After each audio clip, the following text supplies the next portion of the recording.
لقد ظهر فجأة في عالمي كروح بائسة يلعب دور الشرير في قصة أنا بطلتها. كانت مهمته المثيرة للشفقة هي الفوز بقلبي وجعلي أقع في حبه، لكن النظام الذي أرسله إلى هنا ارتكب خطأ فادحا لا يغتفر. الانجذاب القاتل بيني وبين كريستوفر كان محتوما منذ البداية، مهما حاول ذلك الفتى بائسا أن يطاردني ويكسب اهتمامي. أنا وكريستوفر كنا نلتقي دائما في أوقات مختلفة ونقع في الحب لسوء حظه. لم يكن هو البطل أبدا في هذا العالم، كان مجرد أداة رخيصة في قصتنا. لقد فشل 8 مرات سابقة، 8 مرات تمكن فيها من إعلان خطوبته علي.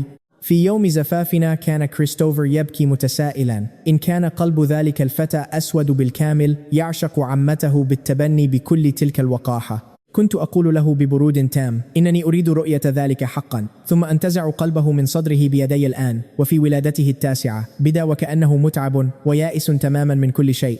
لم يعد يرغب في مطاردتي أنا عمته التي لا تربطها به أي صلة دم. اختار ببساطة أن يستسلم وينتظر الموت. أعلن نظامه البارد أن محاولته التاسعة لمطاردتي سيتم محوها بالكامل. بينما رن ذلك الصوت البارد فتح هو عينيه ببطء. ألم الانبعاث لم يتلاشى بعد من جسده، حدقتاه كانتا مليئتين برعب عميق. فجأة أمرت بتثبيته في غرفة المعيشة راكعا على الأرض. أمسكت بسوطي وجلدت ظهره بقوة دون أي ذرة من الرحمة. العلامات الدموية الواضحة صبغت ملابسه باللون الأحمر، أخبرته أنه لم يكن عليه أبدا إضمار تلك الأفكار القذرة تجاه عمته. 10 جلدات لسوء أدبه مع عمته، 10 جلدات لكونه دراميا وهروبه من المنزل، و10 جلدات إضافية. سردت له 9 أسباب واضحة، 90 جلدة في المجموع، حتى انهار على الأرض فاقدا للوعي تماما قبل أن أتوقف. نظر إليه كريستوفر وكأنه كلب ميت بابتسامة ساخرة. تخطيت أنا جسده الذي يلفظ أنفاسه الأخيرة، وأمرت الخدم بوجه خال من التعابير بتنظيف الأرضية. ارموه في المستودع فورا، إذا لم يعترف بأخطائه السخيفة فاحبسوه هناك إلى الأبد. استيقظ لاحقا من شدة الألم في ذلك المستودع المظلم والرطب على سرير بارد وعفن ملطخ بدمائه. ضوء القمر تسلل عبر النافذة الحديدية كالسجن. هو كان يعرف منذ فترة طويلة مدى حبي العميق لكريستوفر. نحن بطلي هذا العالم. هو مجرد حجر عثرة تافه، لكنه أصر بغباء على الاستمرار في مطاردتي أنا فقط.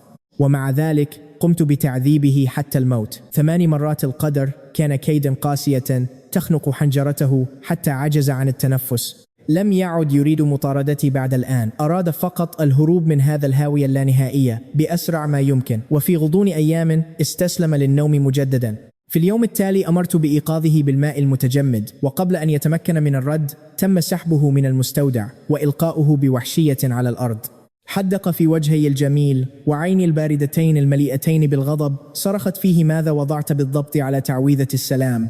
كريستوفر شعر بالمرض طوال الليل ولم يستطع النوم. واجه استجوابي القاسي بوجه شاحب تماما ومليء بمرارة واضحة. ما الذي كان يجرؤ على فعله؟ رؤية صمته المثير للشفقة جعلتني أشعر بغضب أكبر بكثير. أخبرته أن درس الأمس لم يجعله يدرك خطأه السخيف، وهذه المرة لن أظهر له أي ذرة من الرحمة. صفعته بقوة هائلة على وجهه، ثم أمسكت بشعره وضربت رأسه بشدة على الأرضية الباردة. لم يكن يسمع سوى أصوات ارتطام مدوية تشبه طرقات الموت. أصبح عقله فارغا تماما، وأصوات طنين مزعجة أحاطت به. أمام عينيه كان وجهي الغاضب والدماء المتناثرة على الأرض. كل شيء تداخل مع ذكرياته المبعثرة. عندما ذهب لأول مرة إلى دار الأيتام تذكر كيف اقتربت منه كمنقذة حقيقية واحتضنته بين ذراعي. قلت له بلطف شديد: إننا سنكون عائلة واحدة من الآن فصاعدا. تذكر تعرضه للتنمر في المدرسة وكيف اندفعت أنا بجنون لإجبار أولئك المتنمرين على الركوع والتوسل طلبا للمغفرة بينما أمسك وجهه وأبكي. ووعدته بأنه لن يجرؤ أحد أبدا على التنمر عليه مجددا. قبل أن يبلغ 18 كنت أحمله في راحة يدي ومنحته أفضل شيء في هذا العالم. أعتقد واهمة أن عيني لم تري سواه، فتمسك بأمل غير واقعي طوال. كل ولادة جديدة كان يتوقع أن يحرك قلبي بضعفه، لكنه كان مجرد وهم سخيف ومثير للشفقة. المرأة التي أمامه الآن تكرهه كعدو لدود من كان، ليتخيل أنني كنت في يوم من الأيام نور إنقاذه الوحيد. صرخت به بقسوة: هل تظن أن إيذاء كريستوفر سيجعلني أقبلك يوما تخلص من أفكارك القذرة؟ ففي هذه الحياة وما بعدها سأظل عمتك فقط إلى الأبد. أجبرته على الركوع في الفناء الخارجي، وأخبرته أنه إذا لم يعترف بأخطائه فسيظل راكعا هناك حتى الموت. لم يشك في نية القاتل على الإطلاق. لقد ولد 9 مرات ومات بشكل بائس في 8 مرات سابقة. كان يعرف اشمئزازي العميق والمتأصل تجاهه جيدا. في هذه اللحظة الآن هو فقط أراد البقاء بعيدا عني قدر الإمكان للنجاة. تركته يركع في الخارج ل3 أيام وليال عبر الرياح والمطر، وتحت أشعة الشمس الحارقة أصيبت الجروح على ظهره بالتهاب شديد وبدأت تنزف دما وقيحا. لولا اقتراب عيد ميلاد جده وإصرار العجوز الشديد على رؤيته لما توقفت أبدا عن معاقبته مراعاة لمشاعر الجد، لذا أمرت الخدم بأخذه فورا للاستحمام وتنظيفه جيدا. تعمدت شخصيا جعلهم يلبسونه ملابس داكنة اللون لإخفاء جروحه المنتشرة بالكامل. وعند قدومه إلى مأدبة عيد الميلاد ورؤيته لجده أخيرا أظهرت عيناه المجوفتان أخيرا شرارة باهتة من الحياة. ففي هذا العالم بأسره كان جده هو الشخص الوحيد الذي يهتم لأمره، حتى مطاردته البائسة لي كانت تحظى بدعم جده. أمسك الجد بيده بلطف. رأيت وجه العجوز يتغير فجأة بمجرد أن لمح هيئته البائسة، يسأله بلهفة عن سبب نحافته وشحوب وجهه المثير للشفقة. تجرأ العجوز وسأله إن كنت قد تنمرت عليه مهددا بتلقيني درسا، لكن ذلك الجبان سارع بهز رأسه بخفة ليوقفه. ادعى أنه بخير محاولا تجنب المزيد من المشاكل. فتى ذكي، فهو يعلم جيدا أن تدخل العجوز سيعني عقابا مضاعفا وأقسى بكثير مني. حدق العجوز في عينيه بتمعن. ربما أدرك أن روح ذلك الفتى قد انكسرت تماما وأصبحت كالمياه الراكدة. بالطبع فهم العجوز الأمر تنهد بعمق شديد ووجهه يفيض بمرارة لا طائل منها. تمتم العجوز باعتذارات عن فشله في رعايته بعد وفاة والديه وتركه أمانة لدى عائلة جونسون. كان يعلم دائما بهوسه بي ولم يعارضه أبدا. بالنسبة للعجوز كان هذا المتشرد البائس أفضل بكثير من كريستوفر الماكر. ثم وأمام حزن العجوز تحدث ذلك الفتى بجرأة غير متوقعة. طلب بوضوح أن يغادر عائلة جونسون نهائيا. ادعى أنه يريد الخروج ورؤية العالم. ارتجف جسد العجوز بصدمة، وقبل أن ينطق بكلمة قاطعتهم أصوات وصولنا الصاخبة من الخارج. دخلت متشابكة الذراعين مع كريستوفر. وصلنا إلى مأدبة عيد الميلاد، وكنا النجمين الأكثر سحرا ولفتان الأنظار هناك. كان تصرفي هذا بمثابة إعلان رسمي لدائرتنا الاجتماعية بأكملها لتأكيد مكانة كريستوفر الحقيقية. كنا الثنائي المثالي في الجمال والموهبة، وتلقينا تبريكات الجميع فورا. رأيته في الزاوية يخفض عينيه ويصمت تماما ككلب مهزوم. تغيرت ملامح العجوز وهو يراقبنا، وبعد أن وازن خياراته جيدا اتخذ أخيرا قراره الأحمق. أخبره أنه يتفهم أسباب رغبته في الرحيل لأنه كبر الآن، ووعده ذلك العجوز بترتيب كل شيء لمغادرته خلال أسبوع واحد. ارتجف جسد ذلك البائس بشدة، لم يستطع حتى السيطرة على دموعه، وانحنى باحترام عميق للعجوز تعبيرا عن امتنانه. كان يعتقد حقا أنه بعد 7 أيام فقط سيتمكن من ترك عائلة جونسون. ظن أنه يستطيع الهروب إلى مكان لا أتواجد فيه. وبينما كان ينتظر بصمة، أضاءت الألعاب النارية سماء الخارج باسم كريستوفر. استندت على كتف كريستوفر تحت تلك الألعاب النارية المبهرة بدون في غاية السعادة في عرض مذهل كلفني الملايين. ناقشت تلك الألعاب النارية المتفتحة قصة حبي لكريستوفر في السماء. كنت أكتب أسطورتنا الرومانسية ليراها الجميع. كنت أعلم أنه يراقب عرضي بهدوء في سماء الليل، وبمجرد اختفائي من أمامه ربما حدق في الأضواء وهو يحلم بأيامه بعيدا عني. لابد أنه ظن أن الهواء سيكون أكثر حرية. هناك ما زال عليه الانتظار ل7 أيام أخرى. لقد نجحت في تحويل مأدبة عيد ميلاد العجوز المملة إلى مسرحي الشخصي للتباهي بقصة حبي. بعد المأدبة ودع العجوز بتردد. تركته يمشي لأكثر من 6 ساعات ليعود إلى الفيلا في 3 فجرا. كنت أعلم أن قدميه تقرحتا وأن إصابات ظهره تفاقمت. سحب رأسه المصاب بالدوار نحو المستودع، واستلقى على ذلك السرير الصغير يحدق بفراغ في سماء الليل عبر نافذته الحديدية. في تلك الليلة لم يتمكن حتى من النوم بسبب الألم الشديد الذي اجتاحه. وبينما كان يعد بصمة الوقت المتبقي لهروبه، دفعت باب المستودع بقوة. اقتحمت المكان تفوح مني رائحة الكحول، وألقيت بثقلي على جسده لأختم شفتيه. حاول ذلك الضعيف دفعي بعيدا، لكنه كان بلا أي قوة. تذكر، وحين نظر للأعلى أدرك بصدمة أنني جينيفر. كان مصدوما وعاجزا تماما. أخذت منه ما أريد بجنون، ولم أمنحه حتى فرصة لنطق كلمة واحدة. مزقت ملابسه بيدي في تلك الليلة الباردة. كانت شفتي كالنيران المشتعلة، وشعرت به يكاد يذوب تماما تحت لمساتي. لكن حركتي العنيفة مزقت جراح ظهره، دفعني بعيدا ليستعيد وعيه رافضا. فجأة ذلك الحب الذي طالما حلم به عبر 8 حيوات سابقة، ومع ذلك لم أرى في عينيه الآن سوى الاشمئزاز المطلق في حياته التاسعة. هذه يبدو أن لعبتي قد سئمت مني أخيرا. كان يريد فقط الابتعاد عني، حتى لو عنا ذلك موته. كان يائسا للهروب، بينما كانت عيناي تشتعلان بشدة في ذلك المستودع المظلم. وفجأة نطقت باسم كريستوفر، وتلك الكلمة وحدها أعادته فورا إلى واقعه المرير. كان الأمر وكأن دلو ماء متجمد سكب عليه. شعرت بجسده يبرد تماما بمجرد أن أدرك أنني ظننته كريستوفر. بالطبع ففي هذا العالم حبي لكريستوفر محفور في أعماقي، ولن أتقبل أبدا شخصا نكرة مثله. لقد عاش حقا لحظة مثيرة للشفقة من الأوهام. هل ظن أنني أردته لمجرد أنني كنت في قمة سعادتي باقتراب زواجي من حبيبي؟ كنت ثمل تماما، وأظنه كريستوفر. استلقيت هناك وغطت في نوم عميق، وأنا أردد اسم حبيبي باستمرار. تحت ضوء القمر الخافت حدق في وجهي الذي طالما اعتمد عليه. لم أكن أعلم أن أمواج الحب في قلبه قد جفت تماما، وبما أنه حسم قراره بالرحيل فقد تخلى عن كل توقعاته. سحب جسده المصاب والمتهالك ومشى يعرج مبتعدا عني في الظلام. خرج من المستودع دون أن ينظر للخلف، وتكور على أريكة المعيشة نصف نائم. لكنني أيقظته فجأة بصفعة قاسية على وجهه.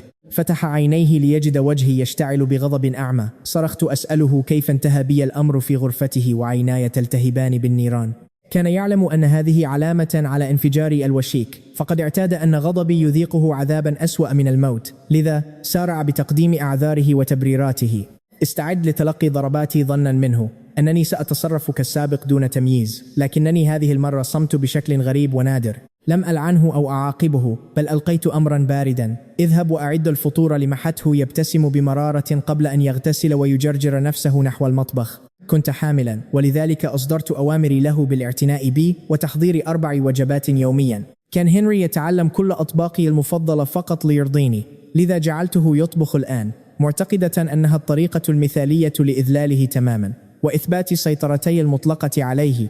لم ينطق بشكوى واحدة. كان يعتقد حقا أنه سيغادرني بعد 6 أيام، حالما بأن جسده سيكون حرا أخيرا بعيدا عن قبضتي. دخل عزيزي كريستوفر إلى المطبخ. كان لطيفا، تذرع بالمساعدة لتخفيف التوتر بيننا، واكتفى بمراقبة هنري وهو يعمل بانشغال.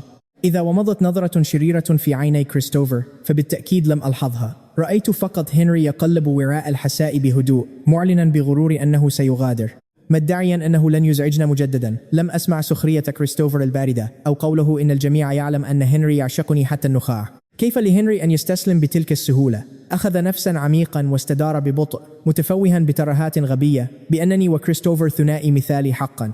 وصف الأمر بالقدر، مدعيا أنه لا أحد يمكنه تفريقنا. أقسم أنه سيختفي تماما بعد أيام، مجرد حيلة مثيرة للشفقة للتلاعب بي.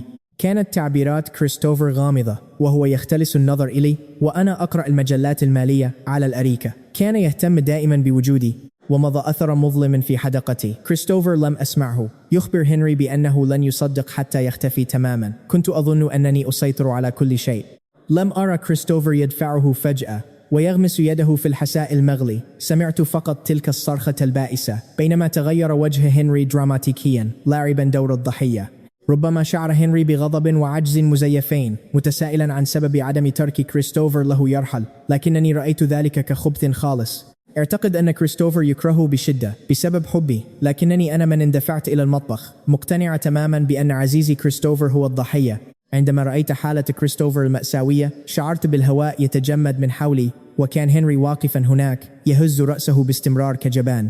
أمسك كريستوفر بذراعه الحمراء المحترقة، وبدا حزينا جدا أخبرني أنه أراد فقط مساعدة هنري. انفطر قلبي من أجله.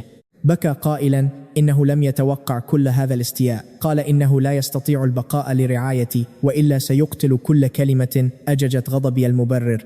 دفع دعمي بعيدا مترنحا نحو الباب الأمامي، اعترض طريقه بسرعة والتفت لأرمق هنري بنظرات مليئة بالغضب والخيبة المطلقة. صرخت في وجه هنري بغضب: لماذا تريد دائما إيذاء كريستوفر؟ ما الذنب الذي اقترفه بحقك؟ قلت له أن يواجهني أنا بدلا منه. امتلأ وجه هنري بالمرارة وهو يخفض رأسه متسائلا عما إذا كنت سأصدق براءته المثيرة للشفقة. ضحكت بغضب عارم قادر على إيذاء الناس، لكنه أجبن من أن يعترف. ثم غيرت نبرتي فجأة مستعدة لإنهاء هذه اللعبة. أدركت أنني كنت طيبة معه أكثر من اللازم طوال هذه السنوات. صدقوني، ظننت حينها أنني أسيطر على اللعبة بأكملها. هل ظن حقا أن جدي قادر على حمايته؟ عند رؤية يد كريستوفر المحترقة مجددا انفطر قلبي وبكيت بحرقة. اندفعت بأقصى سرعة إلى المستشفى، حجزت الطابق بأكمله ورميت أموالي ليقوم كل الخبراء برعاية كريستوفر. بالنسبة للآخرين ربما بدا حرقا طفيفا، لكن بالنسبة لي كانت نهاية العالم. جعلت المستشفى بأكمله يعمل بأقصى طاقة. كان كل الغرباء يحسدون كريستوفر، رأوا بالضبط ما أردتهم أن يروه: زوجة قوية ومحبة بلا شروط. أثناء خضوع كريستوفر للجراحة سحبت هنري وأجبرته على الركوع خارج الأبواب. مكانه الطبيعي هو الأرض. حذرته إذا حدث مكروه لكريستوفر ستدفن معه. لا بد أنه شعر بكراهيتي الخالصة مبتلعا مرارته دون أن ينطق بكلمة. كان يعلم جيدا أنه حتى لو وضع الأدلة أمام وجهي فلن أصدقه أبدا. أنا من يضع القواعد هنا. خرج الطبيب. أخيرا أخبرني أن كريستوفر يعاني من حروق شديدة تتطلب ترقيعا للجلد. دارت بي الدنيا. عندما سمعت بمدى خطورة الأمر كدت أفقد الوعي. رمقت هنري بأسنان مضمومة. انظر إلى ما فعلته به. صرخت في وجهه: لماذا لا يمكنك تحمل كريستوفر؟ ثم اتخذت القرار. سيستخدم الطبيب جلد هنري للزراعة. أمرت بمنع التخدير تماما. أريده أن يشعر بألم كريستوفر. درس قاس سيتذكره لبقية حياته البائسة. متجاهلة مقاومته المثيرة للشفقة ضغطت عليه بقوة على سرير المستشفى بنفسي. كنت أمتلك سيطرة تامة على مصيره. وبينما كان الطبيب يقطع الجلد من فخذيه قطعة قطعة تردد صدى صرخاته البائسة لساعتين كاملتين. موسيقى تطرب أذني. لم تبق أي منطقة سليمة في جلد فخذيه. كان في عذاب شديد حتى فقد الوعي أخيرا. لقد تحققت العدالة. بعد الجراحة بقيت بجانب كريستوفر في المستشفى. تذوقت كل طعامه بنفسي حتى رشفة الماء الساخن. كنت أختبرها أولا قبل أن تصل إلى فم كريستوفر. حبي اللامحدود وتفاني من أجل كريستوفر أبقى المستشفى بأكمله.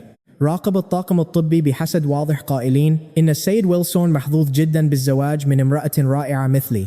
يهمسون حول مدى قلقي وكم كنت محبة بشكل مثالي. لقد رأوا بالضبط الأم الحاكمة القوية التي أنا عليها. سمع كريستوفر مديحهم وأشرق وجهه بالسعادة، ومع ذلك كانت نبرته مليئة بالقلق. جينيفر، هنري لا يزال مجرد طفل. توسل إلي ألا ألومه أو أعاقبه. أمسكت بيد كريستوفر متأثرة بشدة بلطفه الذي لا تشوبه شائبة. أخبرته كريستوفر: أنت طيب القلب أكثر من اللازم، وهذا بالضبط سبب استمرار هنري في إيذائك دون خوف. إذا لم ألقنه درسا الآن فماذا عن المستقبل؟ كلما توسل كريستوفر بكرم أكبر ازددت غضبا مصممة على تحطيم هنري. غادرت الغرفة ظانة أنني حميته. ربما تصرخون غضبا الآن، لكنني لم أرى أبدا. قلق كريستوفر يتلاشى في اللحظة التي خرجت فيها. بالنظر من النافذة تحولت نظرته للبرود، لكنني كنت أسير بوجهي الجميل الصارم وأركل باب غرفة هنري ببرود. صرخت: هنري استمع جيدا. لكن الغرفة كانت فارغة تماما. توقف صوتي فجأة. فخيل مثالي أطبق على لا شيء. التفت إلى الممرضة بجانبي في حيرة تامة. أين هو؟ وبمجرد أن أخبرتني أن المريض غادر للتو ابتسمت بسخرية باردة. فقد كنت أعلم أنه ارتكب خطأ فادحا وأراد الهروب.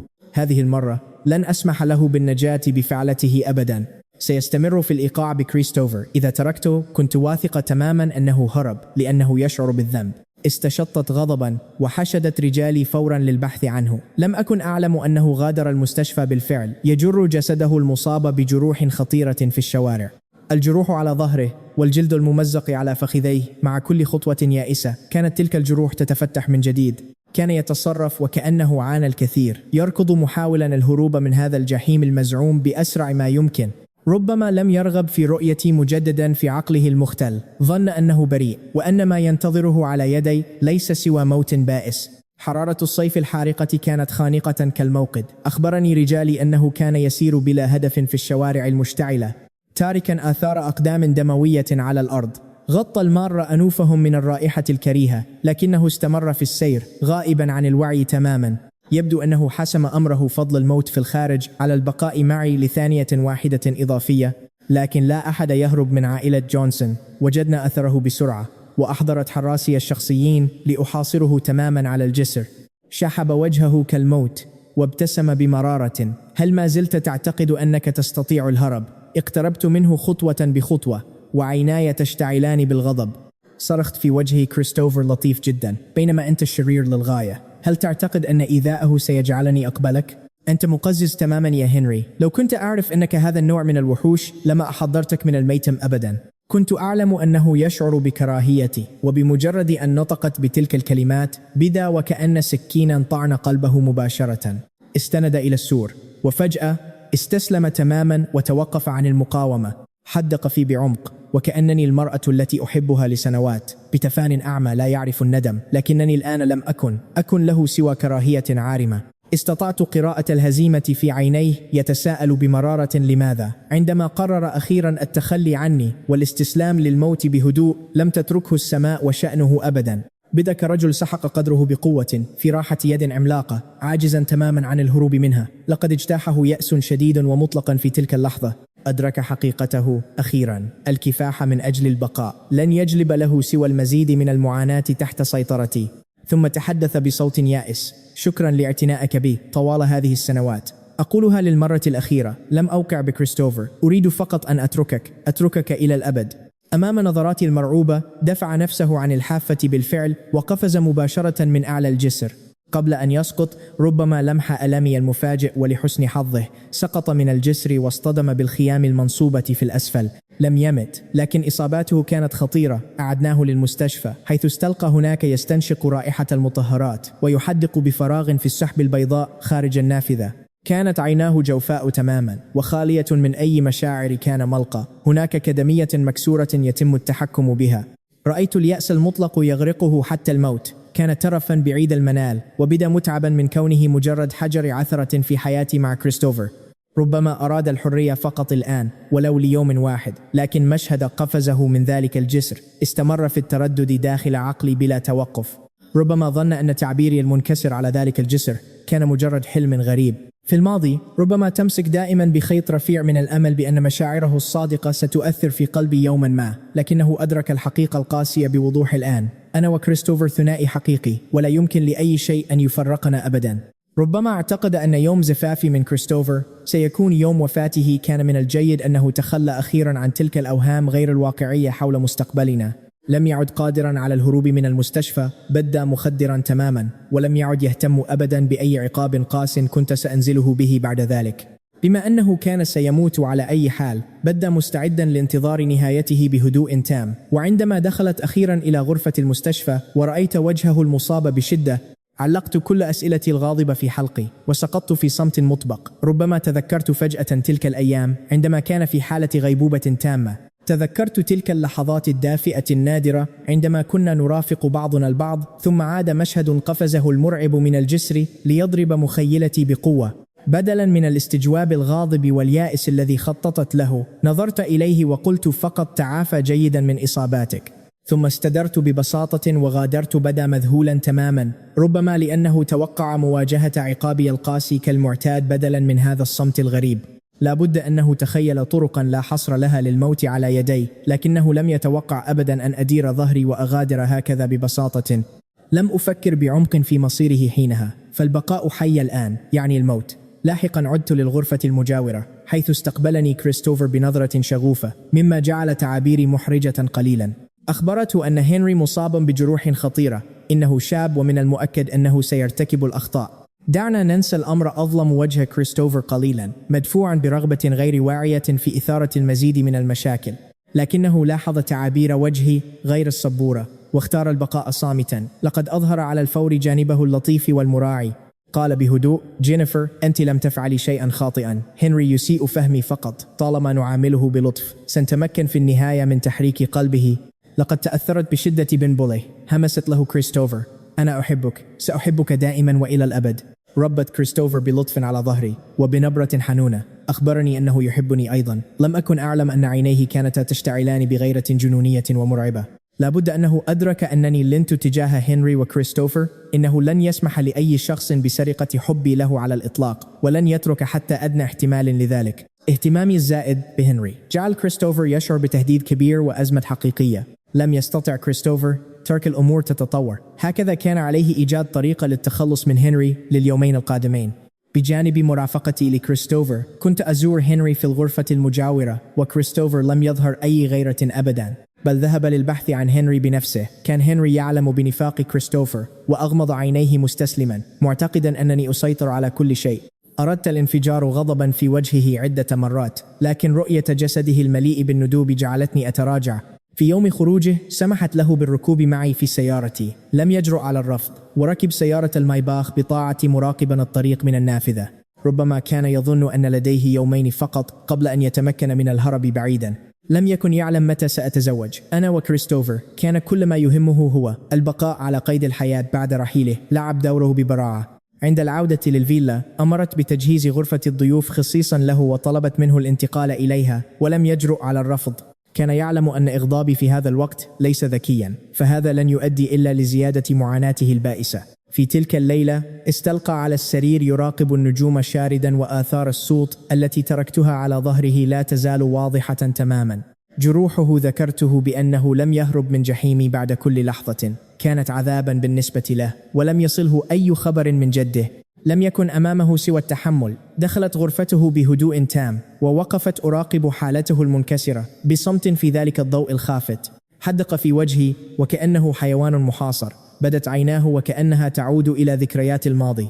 تذكرت إصراره حين قفز من الجسر. تذكرت كلماته اليائسة والغاضبة أمام الموت. لم أستطع منع نفسي من التفكير في أفعالي القاسية. يبدو أنني حطمته بالكامل. جئت إلى غرفته هذه الليلة لرغبتي في حل سوء الفهم البسيط بيننا. أخبرته بحزم هنري: توقف عن حبك لي، لنكن مجرد عمة وابن أخيها الطبيعيين. هل فهمت هذا؟ ارتجف صوتي قليلا، ومددت يدي بتردد لأمسح على رأسه. ارتجف جسده بالكامل تحت لمستي وهو يشعر بصدقي الزائف. أحمرت عيناه وأومأ لي بالموافقة. ابتسمت براحة، ظنا مني أنني أعدته تحت سيطرتي كما كان في السادسة. عانقته بقوة، أغمض عينيه بصمت، بينما كنت غارقة في أفكاري حول مدى براعتي في السيطرة على كل شيء بيننا تماما. وانقلب كل شيء فجأة. فتح الباب بقوة ليلتفت كلانا، وأرى وجه كريستوفر الشاحب يقف مصدوما عند المدخل. تجمدت في مكاني لعدة ثوان، وميض من الذعر المطلق بدأ يشتعل داخل عيني. دفعت هنري بقسوة نحو الأرض، ولحقت بكريستوفر. لم أهتم بانفتاح جروحه من جديد وتلطيخ دماءه للأرضية باللون الأحمر. لابد أن ألومه، كان لا يطاق، لكنني تركته ينهض بصمت ويراقب رحيلنا من النافذة دون اهتمام. ظننت أن علاقتنا كعمة وابن أخيها ستصلح الأمور، لكن حبي المطلق لكريستوفر كان يعني أن هنري سيبقى دائما في القاع. كان يدرك جيدا أنه بمجرد زواجي من كريستوفر فإن نهايته الحتمية ستكون الموت. عاد إلى سريره واستلقى وكأنه يستمتع بالهدوء قبل الموت. كان يخفي عني خططه البائسة للهروب سرا. كان يتوق ولو لثانية من الحرية. نام بعمق حتى الفجر، غافلا تماما عن العاصفة التي كنت على وشك جلبها له. وهنا بدأ الكابوس الحقيقي. سحبته من جسده بعنف. أيقظه الألم فورا، ليجد وجهي البارد يحدق فيه بنظرة قاتلة. كانت ملامحي مرعبة حقا. رأيت خوفا هائلا يجتاح جسده بالكامل، وكأنه يدرك أن هلاكه المطلق قد حل أخيرا. رعب الموت البائس على يدي. حرصت على أن أجعله يشعر بمدى الرعب الذي يمكنني التسبب به. صرخت في وجهه: لماذا استفززت كريستوفر؟ لقد غادر منزعجا وتعرض لحادث سيارة، وهو الآن يحتضر في المستشفى. أمسكت بعنقه وهزته بجنون، وأنا أصر على أسناني: أنت تملك نفس فصيلة دمه تماما. اذهب للمستشفى فورا لنقل الدم. لم أمنحه حتى فرصة واحدة للتحدث أو الدفاع عن نفسه. سحبته بقوة إلى السيارة، وتجاوزت عشرات الإشارات الحمراء. كان يبدو رثا ككلب ميت طوال الطريق، ولم أهتم. لم يستطع فهم غضبي العارم، فبعد تمثيل دور العمة الحنونة البارحة تحولت لوحش قاس لإنقاذ حبيبي. كانت تصرفاتي متقلبة تماما في نظري، سواء فعل شيئا أم لا. كان هنري دائما هو المذنب والمخطئ. أيها الطبيب، لديهما نفس فصيلة الدم أسرع وأنقذه. حدقت في هنري بعيون حمراء متعطشة للدماء. أنت سبب نزيف كريستوفر الحاد. إن حدث له مكروه سأقتلك. قيدته في السرير، لكن الطبيب بدا قلقا بعد فحصه. حذرني الطبيب سيدة جونسون، إنه ضعيف جدا. سحب كل هذا الدم قد يهدد حياته بشكل جدي. اقترحوا انتظار بنك الدم بسبب حالته، فقاطعتهم ببرود تام. لا حاجة للانتظار أبدا. أوقفت نصائح الطبيب المثيرة للشفقة. إنه مدين لكريستوفر بهذا، فقط اسحبوا الدم وإن مات فلن تتحملوا المسؤولية. نظر إلي بعدم تصديق مطلق. كان مصدوما من أنني حقا أرغب في موته بشدة من أجل كريستوفر. كان قد تخلى بوضوح عن ملاحقتي وأراد الرحيل فقط، لكنني كنت لا أزال أجره بثبات نحو نفس النهاية المميتة. فتح فمه محاولا الجدال، لكنه اصطدم بنظرتي الباردة والقاسية. ابتلع كلماته واختار الصمت التام. فقط اسحبوا دمه الآن. أغمض عينيه أخيرا يمثل أن قلبه يتحطم، وكأن مقاومتي كانت خيارا مطروحا أمامه من الأساس. أجبرت الطبيب على سحب 800 سنتيمتر مكعب من دمه، لكن لإنقاذ كريستوفر لم أرد المخاطرة، فأمرته بمضاعفة الكمية فورا. ارتجف جسده بالكامل على السرير بطريقة درامية. كان يبدو وكأنه يرى الموت يقترب منه بالفعل. صرخ الطبيب مطالبا بالتوقف، لكنني أصررت على موقفي. انهارت وظائفه الحيوية، لكن كان عليه الصمود. انخفض معدل ضربات قلبه بشدة، فغاب عن الوعي. وبحلول اليوم التالي وبعد إنعاشه نجا بالطبع. استيقظ ليجدني جالسة بجانبه بشكل استثنائي، وبدلا من شكره لي اكتفى بالتحديق ببرود شديد نحو النافذة. سحب ضعف كمية الدم محا. أي شعور بالامتنان لديه عظيم جدا، فأنا لا أحتاج لشكره المزيف. حافظت على برود ملامحي، وأخبرته بنبرة هادئة أن كريستوفر تجاوز مرحلة الخطر. نهايته كانت حتمية. أوضحت له الأمر هو من تسبب بتلك الحادثة، لكنه دفع الثمن وانتهينا. أصبحنا متعادلين الآن. حدق في السقف كالجثة الهامدة، فأمسكت بوجهه وأجبرته بنبرة صارمة على تعويض كريستوفر عما حدث. أخبرته أن زفافي سيكون غدا، فاتسعت عيناه من شدة الصدمة. نعم، سيكون قريبا جدا هكذا. كان يخطط للهرب مع جده غدا. لقد أدرك تماما أن إتمام زفافي يعني موته الفوري. لم أمنحه أي فرصة للرفض. كريستوفر يريده أن يكون إيش بينه، ليقف هناك ويشهد على حبنا العظيم. أحضرت ملابسه بنفسي إلى المستشفى. كل ما عليه فعله غدا هو تبديل ثيابه والتوجه لقاعة الزفاف. بعد حديثي نهضت وغادرت فورا، وسرعان ما أحضرت سكرتيرتي عدة سترات لغرفته وشرحت له بعض التعليمات.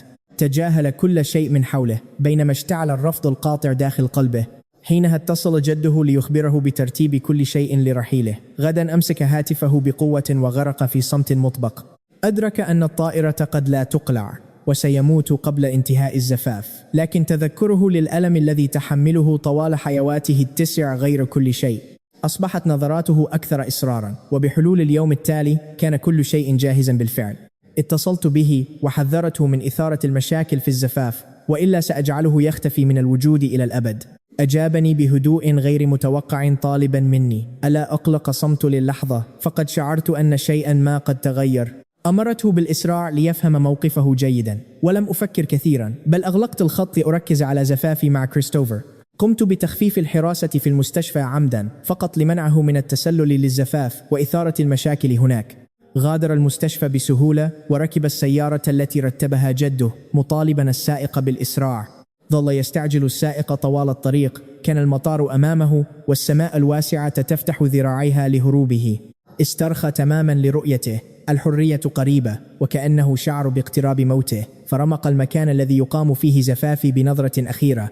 استقل الطائرة المغادرة حاملا حقيبة قماشية بسيطة. اعتبر ثانية واحدة من الحرية مكسبا، وقرر التوقف عن ملاحقتي. تمنى ألا نلتقي مجددا أبدا. فحب العميق لكريستوفر كان معروفا للجميع في دائرتنا المخملية. وقف كريستوفر ببدلته الأنيقة في الخارج لاستقبال الضيوف، وكانت ابتسامة السعادة تملأ وجهه بالكامل. حادث السيارة أجبرني على قبول الزواج بنجاح. لقد كانت صفقة كريستوفر الأكثر ربحا ليصبح زوجي أخيرا. أصبح كريستوفر محط حسد الجميع بلا استثناء، وكان حفل الزفاف على وشك البدء. تخيل كريستوفر حياته بعد زواجنا، سيدخل عائلة جونسون علانية ولن يعاني من نظرات جدي الباردة بعد اليوم. لاحظ كريستوفر قلقي وتوتري، فسألني بهدوء إن كنت مريضة. كنت أنظر للخارج باستمرار، أدرك تماما من أنتظر، وشعر بانزعاج شديد لكنه لم يجرؤ على إظهاره. طوال سنوات سعيه للزواج بي بذل جهدا كبيرا ليلعب دور الرجل الطيب والمتسامح. شرودي في هذه اللحظة الحاسمة من الزفاف جعل كريستوفر يشعر بكراهية وحقد شديدين في أعماقه. ادعى أن هنري لا يمكنه تقبل الأمر مؤقتا، وقال أن قصة الإشبين كانت مجرد مزحة عابرة منه. أمسك كريستوفر بيدي ليواسيني بنفسه، مؤكدا أنه سيكون صهر العائلة المثالي من الآن فصاعدا. وعدني بالتفاهم معه، لكن توتري وانزعاجي ازدادا، وواصلت النظر باتجاه المستشفى. فقد مر أكثر من ساعة. الطريق من المستشفى للكنيسة يستغرق 10 دقائق فقط، ومع ذلك لم يظهر حتى الآن. وفجأة دون سبب واضح تذكرت ليلة عيد ميلاده 18 عندما اكتشفت إخفاءه لملابسي الداخلية سرا. لقد عاقبته بالجلد بقسوة حينها، فركع على الأرض ملطخا بالدماء يتوسلني بشفقة، مدعيا أنه سيموت إن لم يلاحقني. اعتقدت أنها مجرد حجة كاذبة ووسيلة رخيصة لاختلاق الأعذار وكسب تعاطفي لا أكثر. منذ أن عرفت بأفكاره القذرة تلك، حاولت بشتى الطرق محو هذا الهوس المريض من رأسه. أردت استخدام برودي وقسوتي للقضاء على حبه المشتعل، وكان هذا أحد الأسباب التي دفعتني للتعجيل بالزواج من كريستوفر. كنت واثقة تماما أن هنري لن يستسلم بهذه السهولة، وأنه سيفسد حفل الزفاف حتما. ولهذا السبب تحديدا أجبرته على أن يكون إشبين العريس ليراني أتزوج كريستوفر بأم عينيه ويفقد الأمل كليا.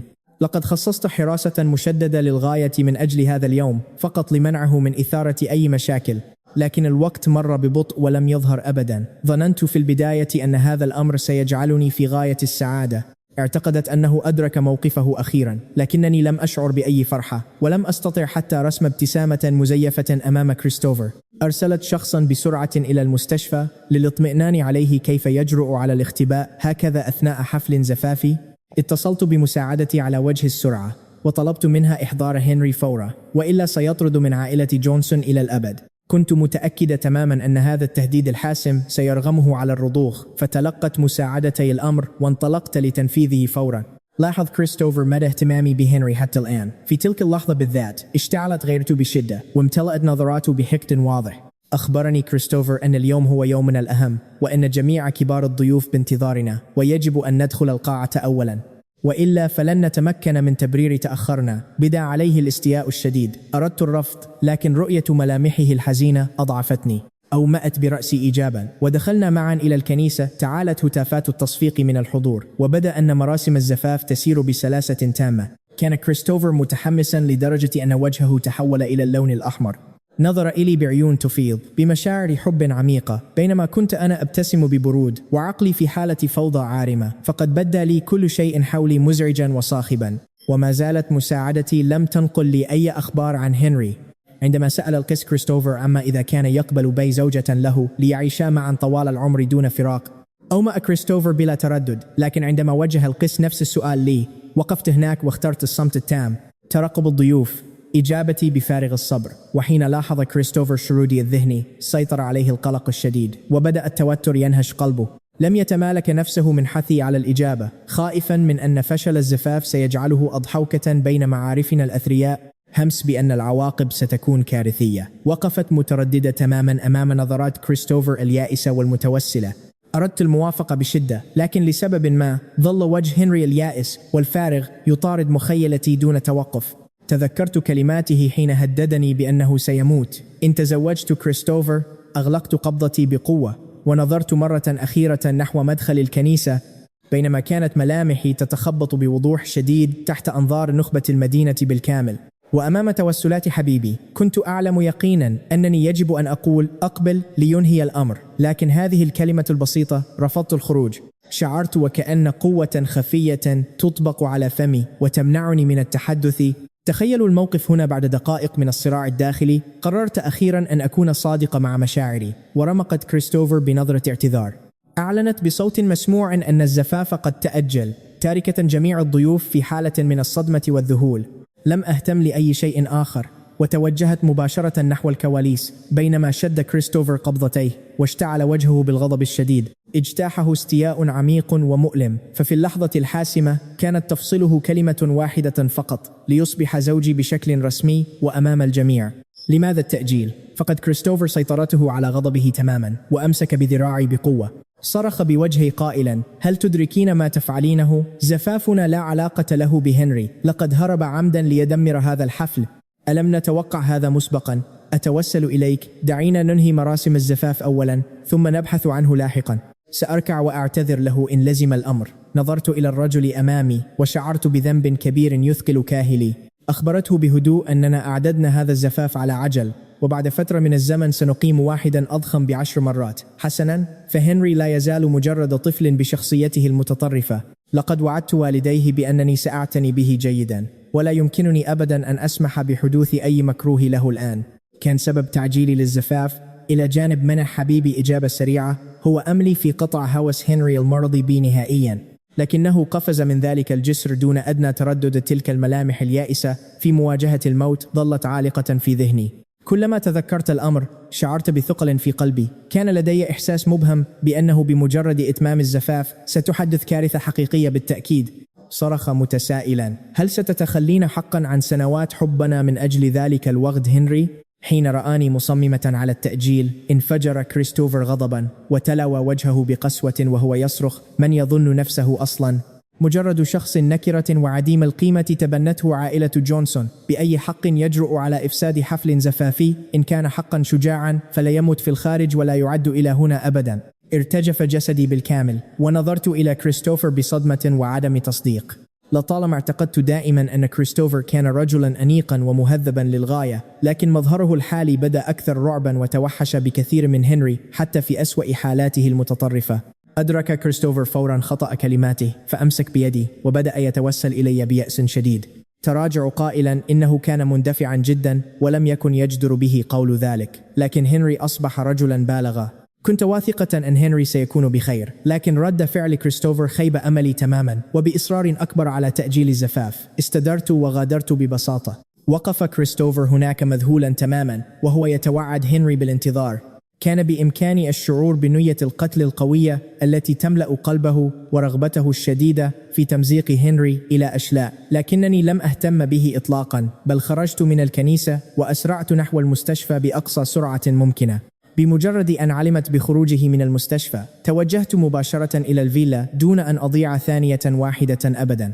كنت واثقة أنه لا يملك أي مكان آخر ليذهب إليه وأنه سيبقى في المنزل حتما، لكن بعد تفتيش الفيلا بأكملها بدقة لم أجد أي أثر له في أي مكان على الإطلاق. فركت جبهتي التي تؤلمني بشدة واستدرت نحو مساعدي وأمرته بأن يرسل شخصا إلى المرآب لاختيار سيارة رياضية، وأمره بإرسالها إلى القصر القديم، كما طلبت منه التوجه إلى المركز التجاري لشراء تلك الساعة وإرسالهما معا.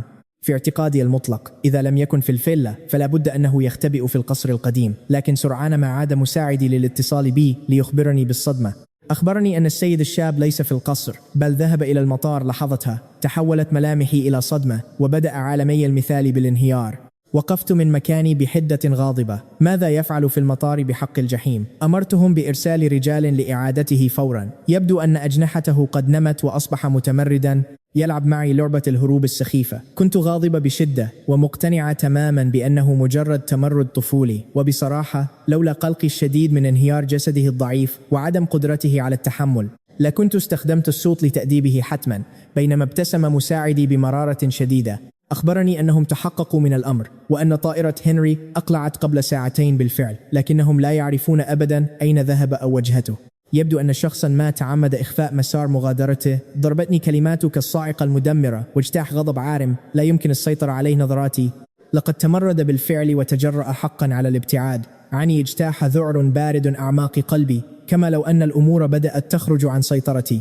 أهدرت يوما كاملا واستخدمت كل موارد عائلة جونسون بأكملها دون أي تردد، ومع ذلك لم أتمكن من العثور على أي أثر له. عندها أدركت خطورة الموقف حقا. لم يكن رحيله مجرد نوبة غضب، بل كانت نية حقيقية لتركي. مهما كان الثمن غاليا كان علي العثور عليه. لقد فقدت رباط جأشي المعتاد تماما. بينما أصرخ في مساعدي بغضب أعمى، شعرت بخوف غامض يتسلل إلي بأنني قد أفقده تماما هذه المرة. أردت فقط سحق مشاعره غير اللائقة تجاهي، لم أنوي أبدا أن نفترق عن بعضنا على الإطلاق. إذا لماذا شعرت بفراغ مؤلم يعتصر قلبي؟ انظروا جيدا كيف انزلق من بين يدي ببراعة، فبينما كنت أتعذب بشدة كان هو في بلدة نائية يستحم بوهج الغروب ويجلس بحرية على كرسي الخيزران بمنتصف الجبل. لقد تجاهل تماما ترتيبات جده الصارمة بالسفر إلى الخارج لدراسة التصميم، وبدلا من ذلك قام هذا الفتى المتمرد بتغيير رحلته سرا في المطار.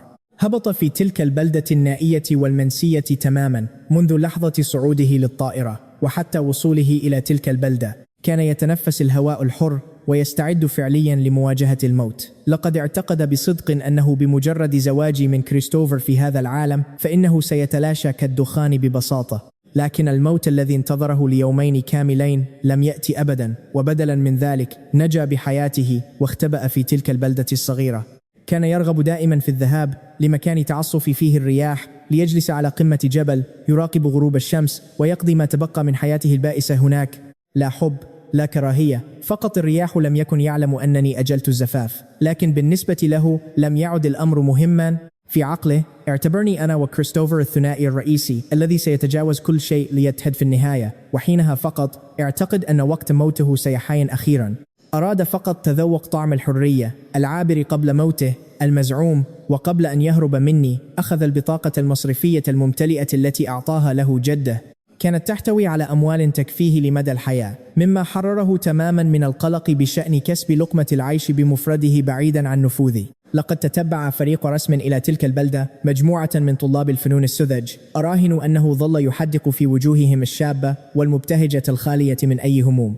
ربما شعر بحسد شديد تجاههم، معتقدا أنه لو لم يقضي حياته في مطاردتي لكان بإمكانه أن يكون سعيدا مثلهم تماما. لم ينضم إليهم حتى، بل استأجر منزلا معزولا في منتصف الجبل بالبلدة، واشترى بالفعل قطعة أرض تتمتع بطاقة فنغ شوي جيدة، حتى أنه صاغ وصية بائسة تاركا أموالا لمالك العقار ليدفنه هناك. وبعد ذلك رفض تماما التواصل مع أي شخص من العالم الخارجي، ولم يكلف نفسه حتى عناء السؤال عن أخبار العالم الخارجي.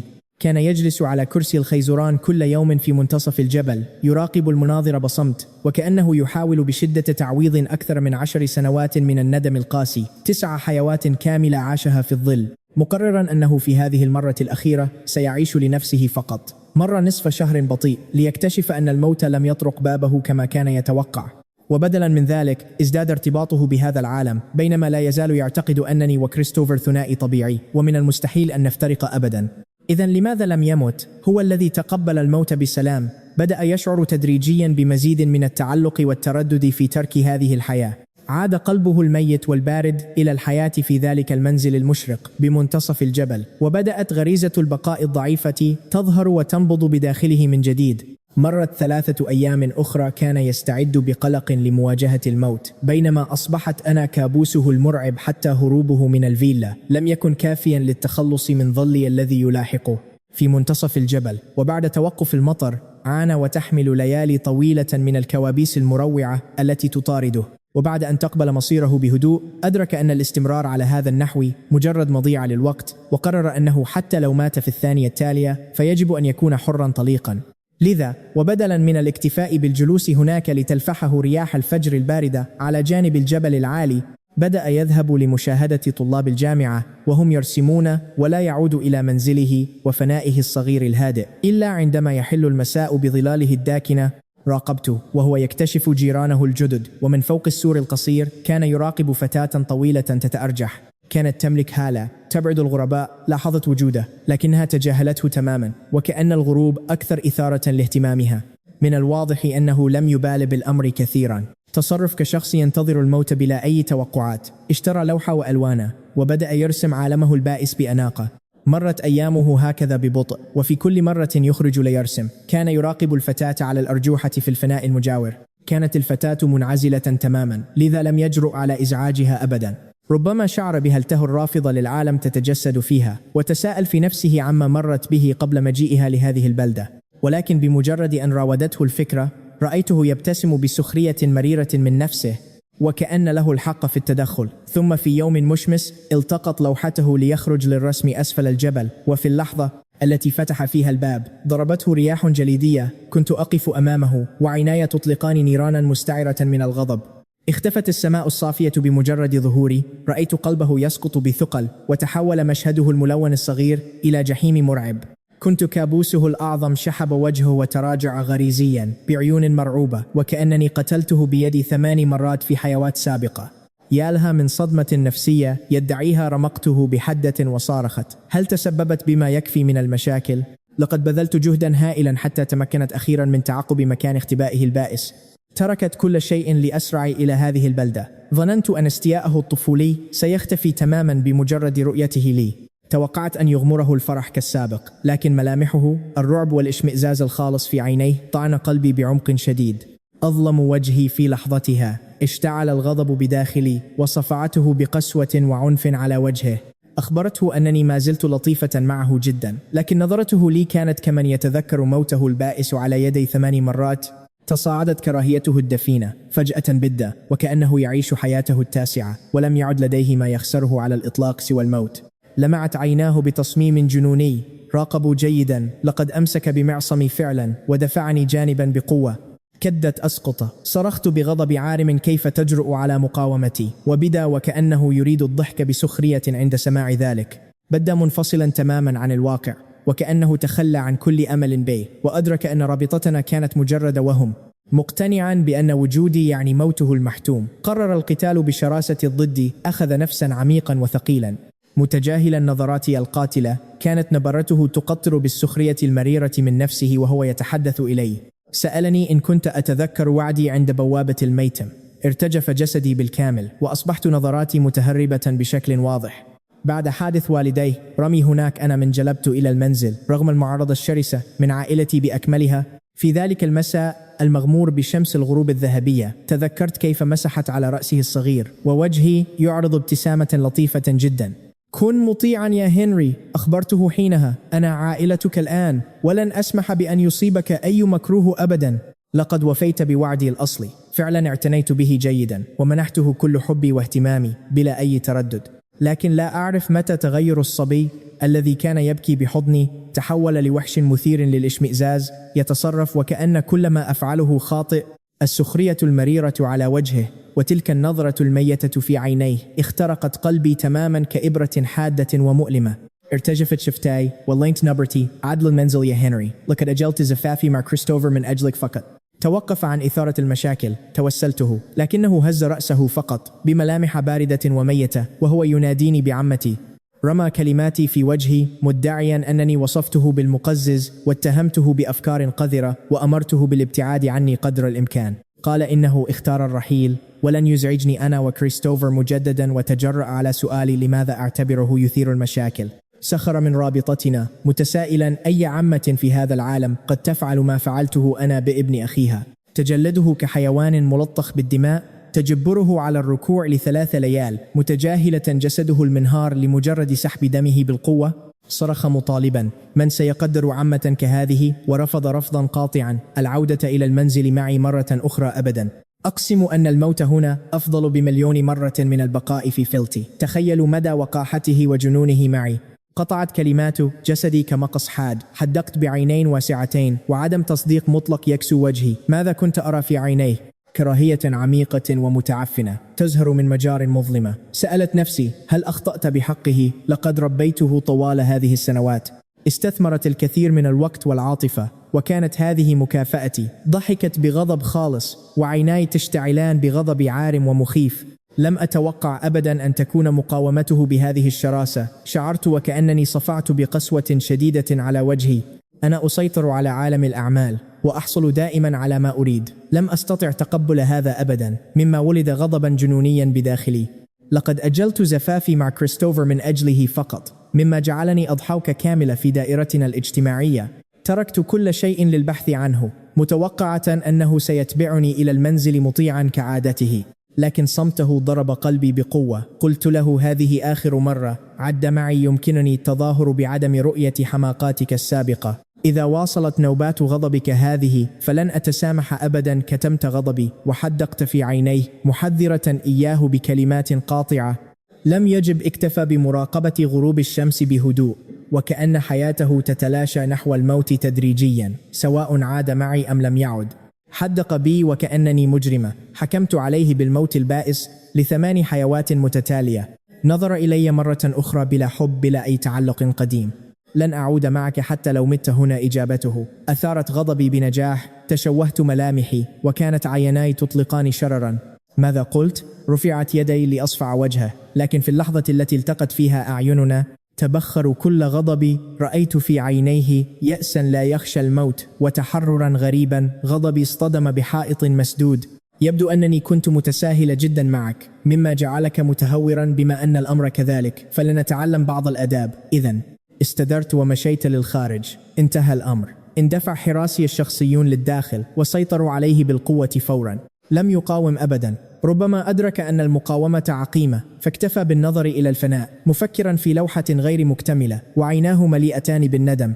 لقد بقي في ذلك المنزل الواقع في منتصف الجبل لمدة شهر كامل. حصل على شهر من الحرية الحقيقية بعيدا عني، وكان هذا مرضيا له.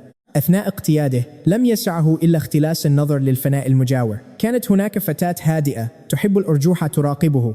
من المؤسف أنه لم يسأل عن اسمها أبدا. أمرت بإعادته للفيلا ورميه في المستودع بلا طعام ل3 أيام.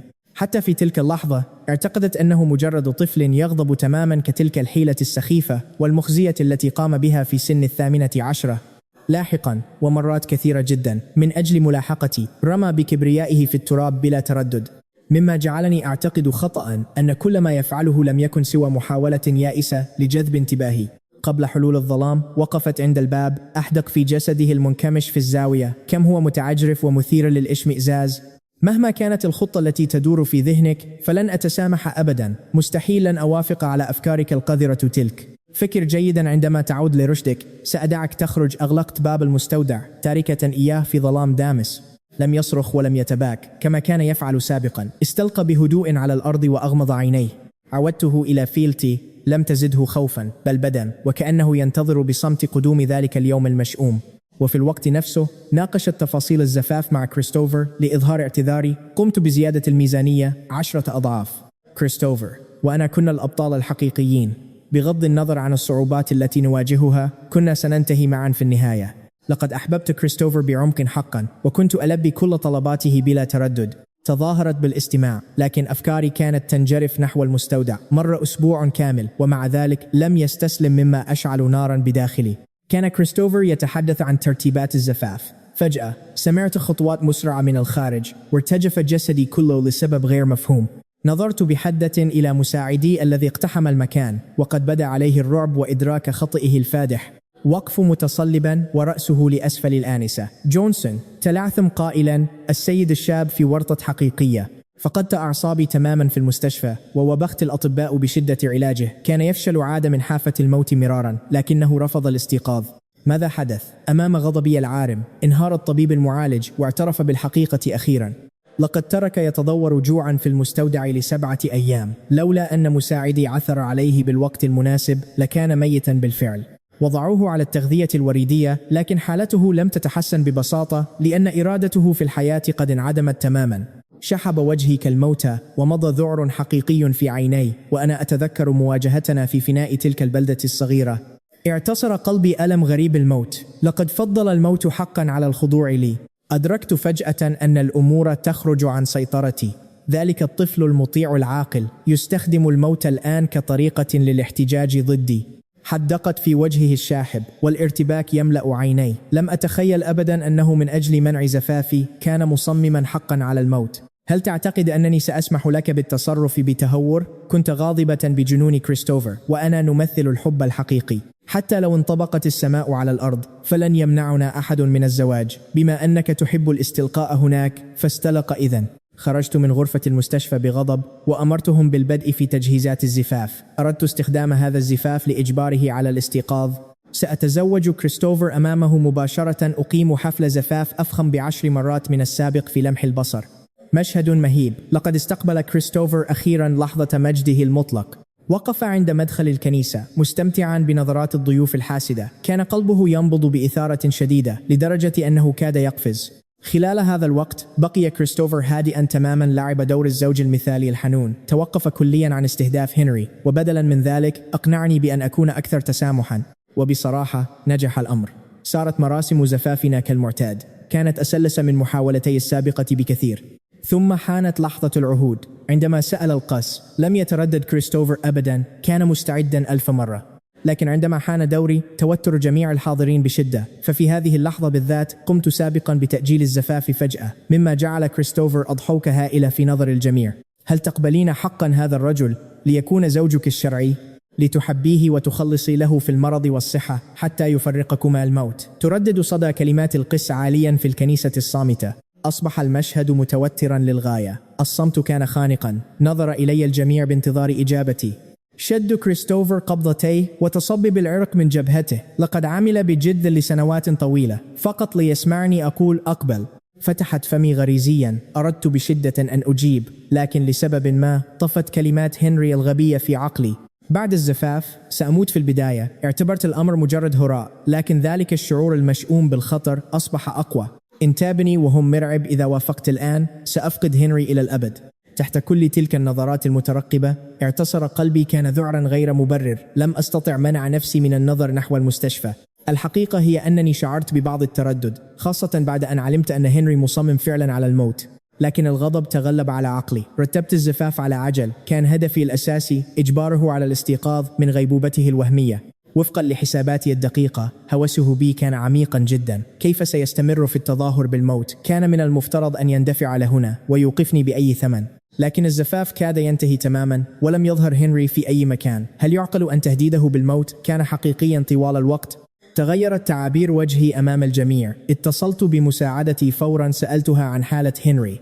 وضعت مساعدتي الخاصة للحراسة في المستشفى، ليس فقط لمنعه من التهور، وأيضا لفضح أكاذيبه المثيرة للشفقة أمام الجميع. لكن صوتها كان يرتجف. هنري لم يستيقظ. لقد أصيب بسكتة قلبية مفاجئة، وهو الآن في غرفة الإنعاش. كاد رأسي ينفجر. ضربني ذعر غير مسبوق. أنا حقا قد أفقده هذه المرة بشكل كامل. كيف يعقل أن يحدث هذا؟ لم أعد أهتم بأي شيء آخر على الإطلاق. تركت الحشد المذهول وركضت إلى الخارج. ومن خلفي سمعت صوت كريستوفر الحزين، وجهه مليء بالألم وصوته يرتجف بشكل مستمر. هل تؤجلين الزفاف حقا مرة أخرى من أجل هنري؟ طعنتني كلماته بقسوة بالغة. أردت بشدة أن أركض وأعانقه، لكنني تراجعت. لم أقدم له أي إجابة. ركضت خارج الكنيسة واتجهت مباشرة نحو المستشفى. كنت أعلم أن وجه كريستوفر أصبح شاحبا كالموت. الهمسات من حوله كانت كالنيران تحرق كبرياءه بالكامل حتى لا يمكن التعرف عليه. لقد جعلته العريس المهجور مرة أخرى أضحوكة الجميع. لابد أنه يحدق بي الآن بعيون تفيض بكراهية لا يمكن إخفاؤها. في غرفة المستشفى الهادئة حدقت في هنري. لقد خرج للتو من قسم الطوارئ. أجبرت وجهي على البقاء هادئا تماما بلا مشاعر. لقد أدار رأسه فقط لينظر إلى السماء خارج النافذة. لم يرغب حتى في التحدث معي، رغم أن زفافي في الكنيسة دمر تماما. بدا حقا كرجل أيقن بالموت. رأى النهاية، تلوح وتقبلها، ربما مع مجرد تلميح من الندم.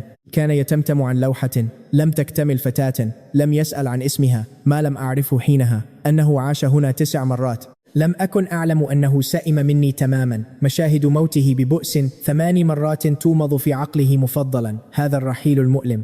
كان وجهي قاتما، لكن رؤية عينيه الميتتين جعلتني أرتجف بعنف. وقعت في صمت ثقيل.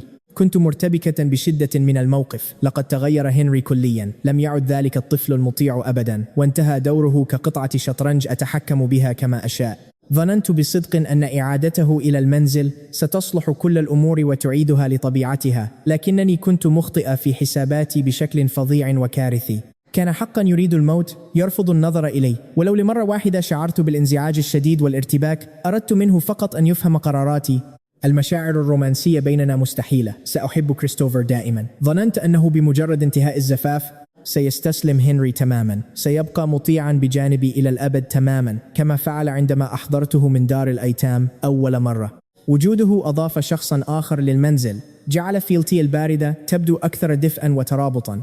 صمته المستمر أوصل مشاعري لنقطة الانهيار الكامل. قررت أنه طالما يريد الرحيل بشدة فليذهب للجحيم إذن. وبمجرد أن استعديت لطرده تماما جاءت أصوات خطوات دخل كريستوفر الغرفة، والمثير للدهشة أنه لم يصب بالهستيريا لتأجيل زفافنا.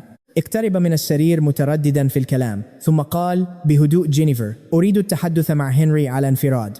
قلت له: كريستوفر، أنا آسفة، كل هذا خطئي، لا علاقة له بهنري، إنها مسألة حياة أو موت، لا يمكنني غض الطرف عنه الآن. ابتسم وقال: لا بأس، أمسك يدي بلطف. لم يكن غاضبا، بل وساني برقة.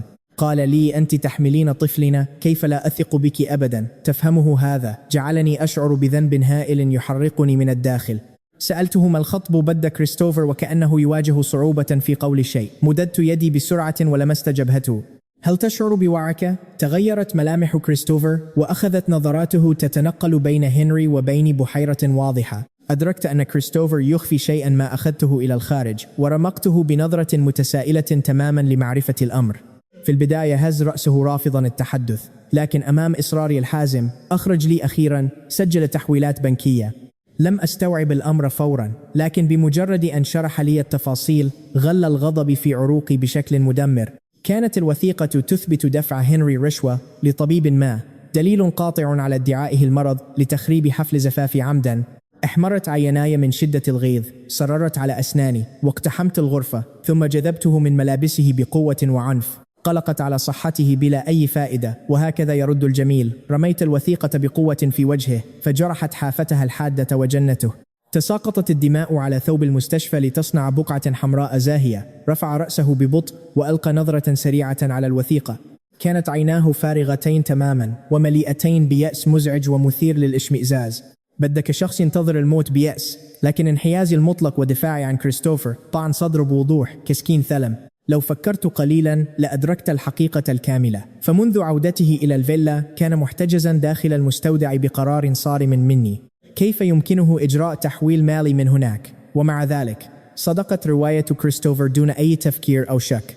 طالبت بتفسير فوري. أليس لديك ما تقوله دفاعا عن نفسك؟ أمسكت بياقته وصرخت في وجهه بغضب شديد. مسح الدم عن فمه ببرود تام، وأجابني بنبرة ساخرة مريضة مؤكدا أن كل ما أقوله صحيح فلن أصدقه أبدا.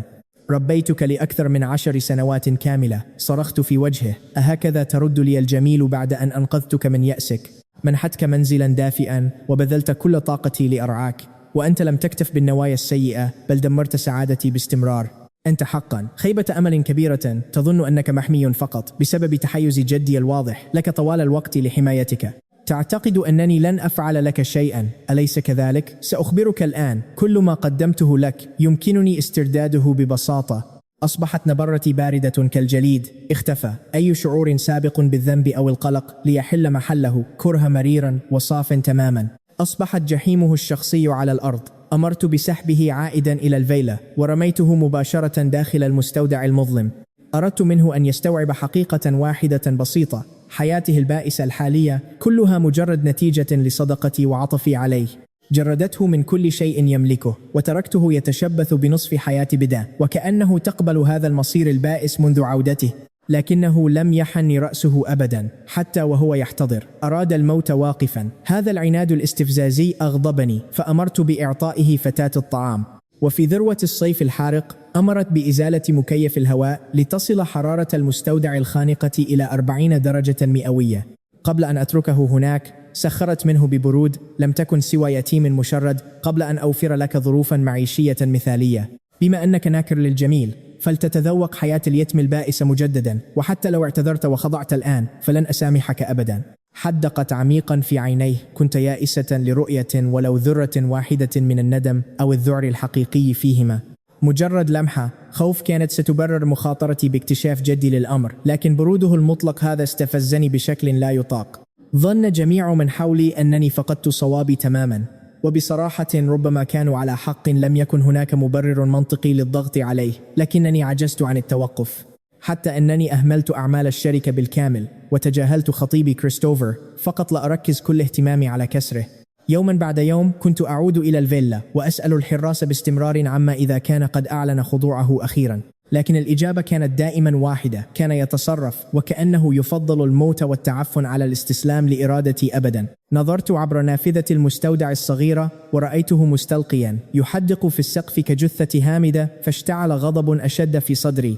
أصدرت أمرا نهائيا للحراس بصوت حازم: أبقوه محتجزا هنا، وسنرى إلى متى يمكنه الصمود حقا في هذا الجحيم.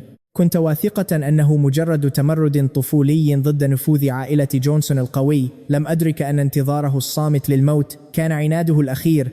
بدا وكأنه يشعر بالاشمئزاز الشديد مني، وكأنه أراد فقط الهروب بعيدا والعثور بهدوء على مكان ليموت فيه. لكنني لم أكن لأسمح له بالرحيل. لماذا لا يمكنه ببساطة فعل هذا الشيء الصغير والانحناء لي؟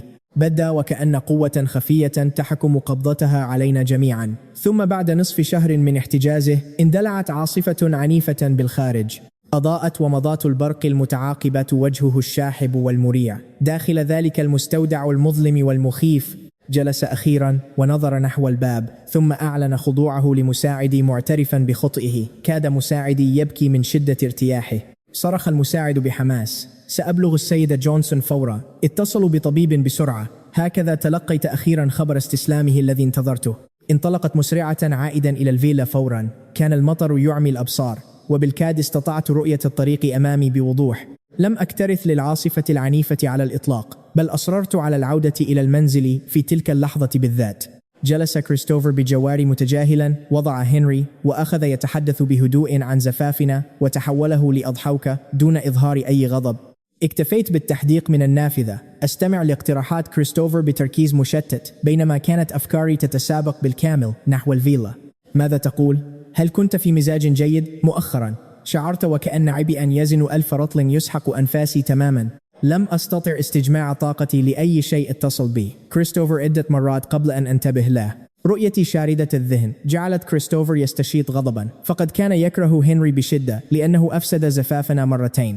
هل تصدقون ذلك؟ حتى أنا تغيرت مشاعري نحو هنري، ولم أعد أركز على كريستوفر حتى ونحن في السرير. كل جملة أنطقها تتعلق بهنري. كان هذا أمرا مرفوضا تماما لكريستوفر. أخبرني أنه لا بأس طالما اعترف هنري بخطئه.